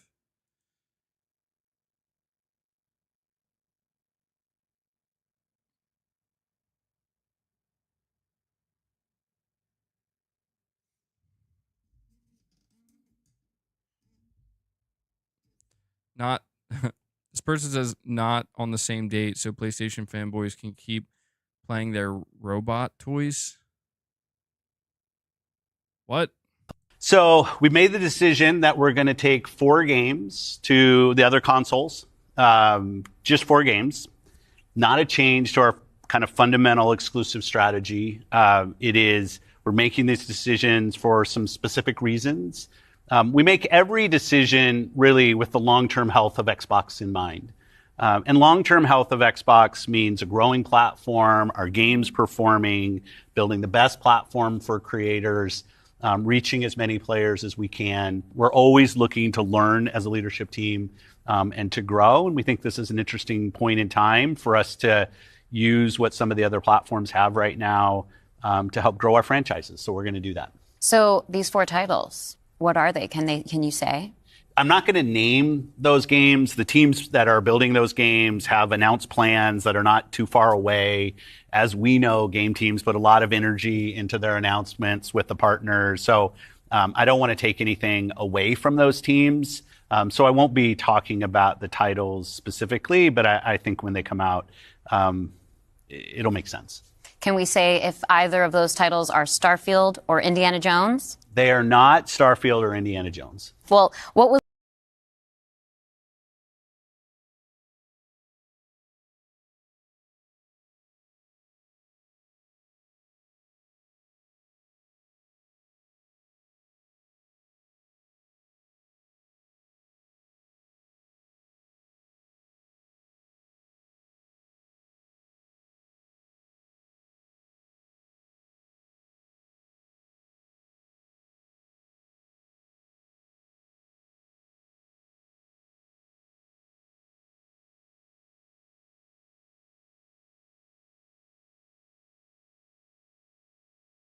Oh, I'm sorry. I was talking muted this whole fucking time. My bad. I didn't say anything important. Don't worry. I didn't say anything important. All right, here's what I said. I said I feel like the Homelander meme when he's just sitting in the movie theater. And then I said, I read this. Somebody was like, they say here, they're basically saying like, stop with the lies, man. You all said that Forza Horizon 5 is coming as well. And Frank says, oh, we know. And I'm just like, that's crazy to me that people still have that attitude. Carlos got, yeah. He says, I read lips, MBG. You said butterscotch. How'd you know? Nicodemus, member for 12 months, says, finally got my 12-month badge. What do you think will happen if Xbox puts streaming on their next system and you can play PlayStation games then technically? Oh, I think Sony will find a way to make sure that doesn't happen. Congrats on the 12 months, man. Thank you so much for that support, bud. But yeah, I don't think Sony would let that. Sony would find a way to shut that shit down. They wouldn't let that happen. Guys, boss is getting really antsy right now. Boss is looking at me like, why have we not had any treats yet? Why? Guys, we're 11 away, okay? I'm going to be wrapping the stream up very soon. We're 11 members away from hitting the goal. Let's see if I don't know. Is anybody going to answer the call? Is anybody going to help boss out? He looks so desperate. Let me see.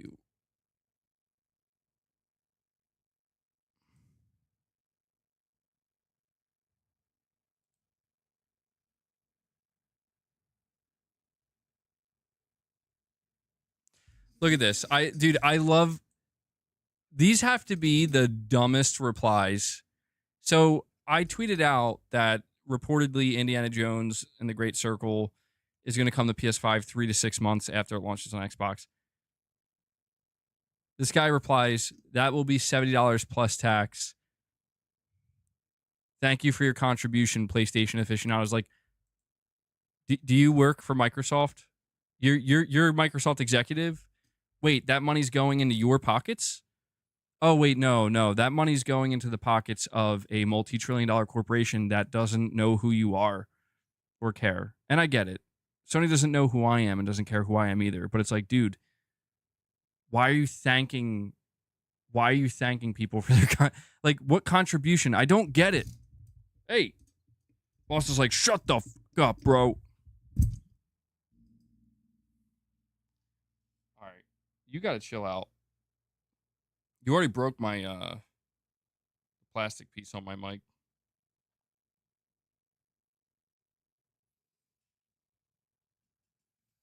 Thank you for your contribution. Stop it. Stop it.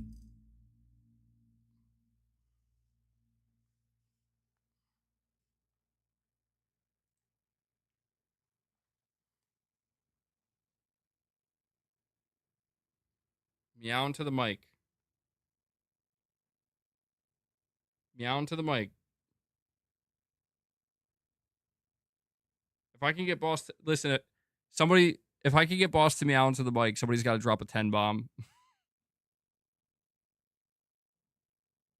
Demand it. If you want the treats, demand it, boss.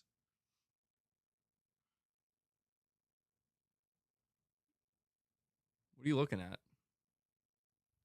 Boss is out of control. Come on, bro. Do it. Meow into the mic. I know you can do it. Let them hear you. Speak. Speak into the microphone. They've been waiting for this. Come on. He's going to start attack. He's like going to freak out on me. You got it, bro. Meow. Do it. Speak. Say your piece. We are funding more Xbox games.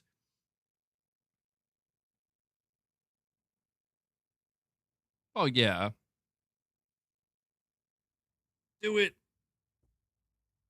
Oh, he's like, yo, I'm going to punch you in your face, bro. Boss is suffering. He's not suffering. He wants to eat my microphone stand. That's what he wants.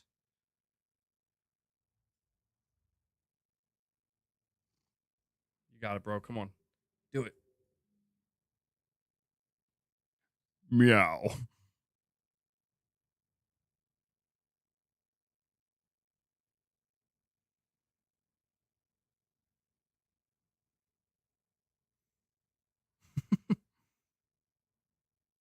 We'll just wait here, bro. It's okay. Take your time.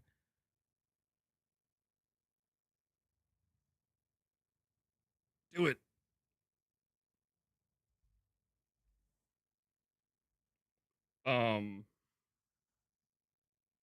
Do it.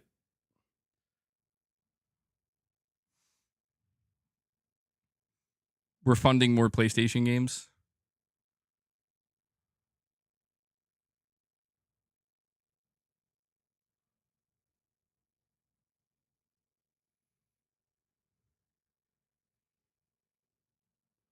Boss, speak into the mic.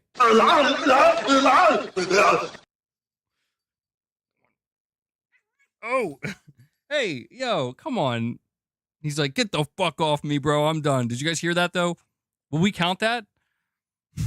He's like, I'm done. I'm out. All right, boss.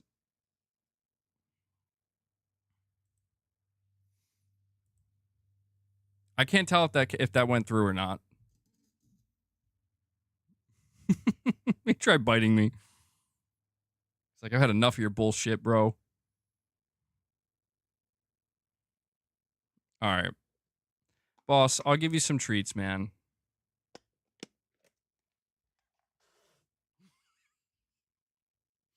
Did you guys hear his hiss?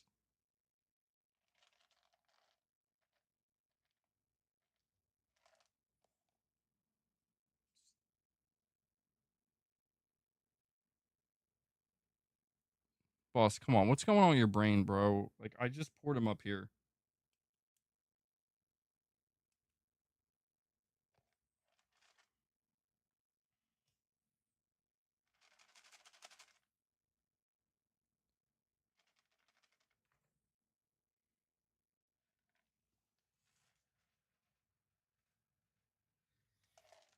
I mean, we didn't get to 25 members, but you know, I just feel bad because boss had to endure some little bit of suffering there. So I must reward him for that.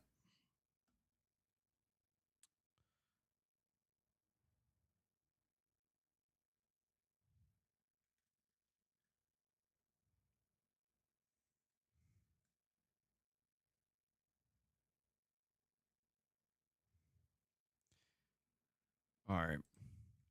Let's go see. Yeah, I'll be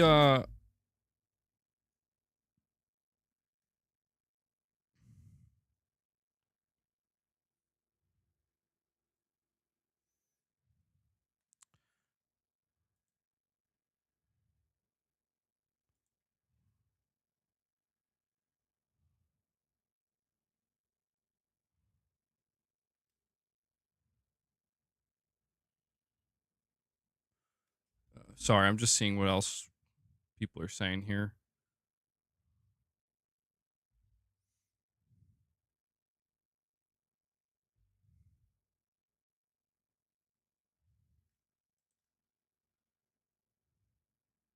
All right. Well, Gamescom is happening tomorrow, man. So we're going to find out real soon what's going on with we're going to find out what's going on with Death Stranding. Yeah, we checked out Tom Henderson's report about the NDA, or like certain outlets signing an NDA.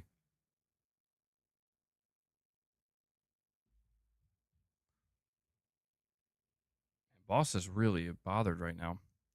Streaming same time tomorrow. Yeah, I should be. I will be streaming Gamescom. I'm thinking I'm going to go live at the same time I always do. There is a chance I could end up going live like an hour later. So, you know, if I'm not live at the exact time, it'll just be a little bit after that. But I'm striving for 12. But guys, I think this is where I'm going to close things down. I'm actually starting to get a really terrible headache. I'm actually starting to get afraid that I'm getting a migraine for some reason. So this is where I'm going to bring the stream to a close. We did cover all the topics we briefly talked about Until Dawn, but wow, Gaming Survivor, okay. Getting a headache, but I can still laugh. But yeah, I do want to thank you guys for joining me today and for tuning into the stream. I'll just ask that as you're heading out, please hit that like button for me to help. We're already at 230 likes. Let's see if we can bump that up to maybe 250. Definitely helps the streams more than you know. I also want to just thank everybody who dropped any membership gifts today or became a member. Really appreciate everything you guys do for the channel. Want to also give a shout out to everybody who dropped a super chat or a direct donation. Again, you guys are the sponsors of the channel. I'm only able to do this because you make it possible. Yeah, my allergies have been a little weird lately. Like I woke up with my sinuses being kind of stuffed up and runny, and it's kind of weird. So I don't know. It did rain a lot last night. I don't know. Maybe a lot of pollen, but yeah, guys, that's gonna do it. Again, we'll be here tomorrow streaming Gamescom. I hope you show up to that, and we'll see what type of announcements are in store for us. But yeah, that's gonna do it. Want to give a shout out to Devil Shooter as well, bro. Thank you for doing the timestamps. If you guys see Devil Shooter in the comments, give him some thanks, show him some love. I know he appreciates it. And yeah, I did have caffeine today. Yeah.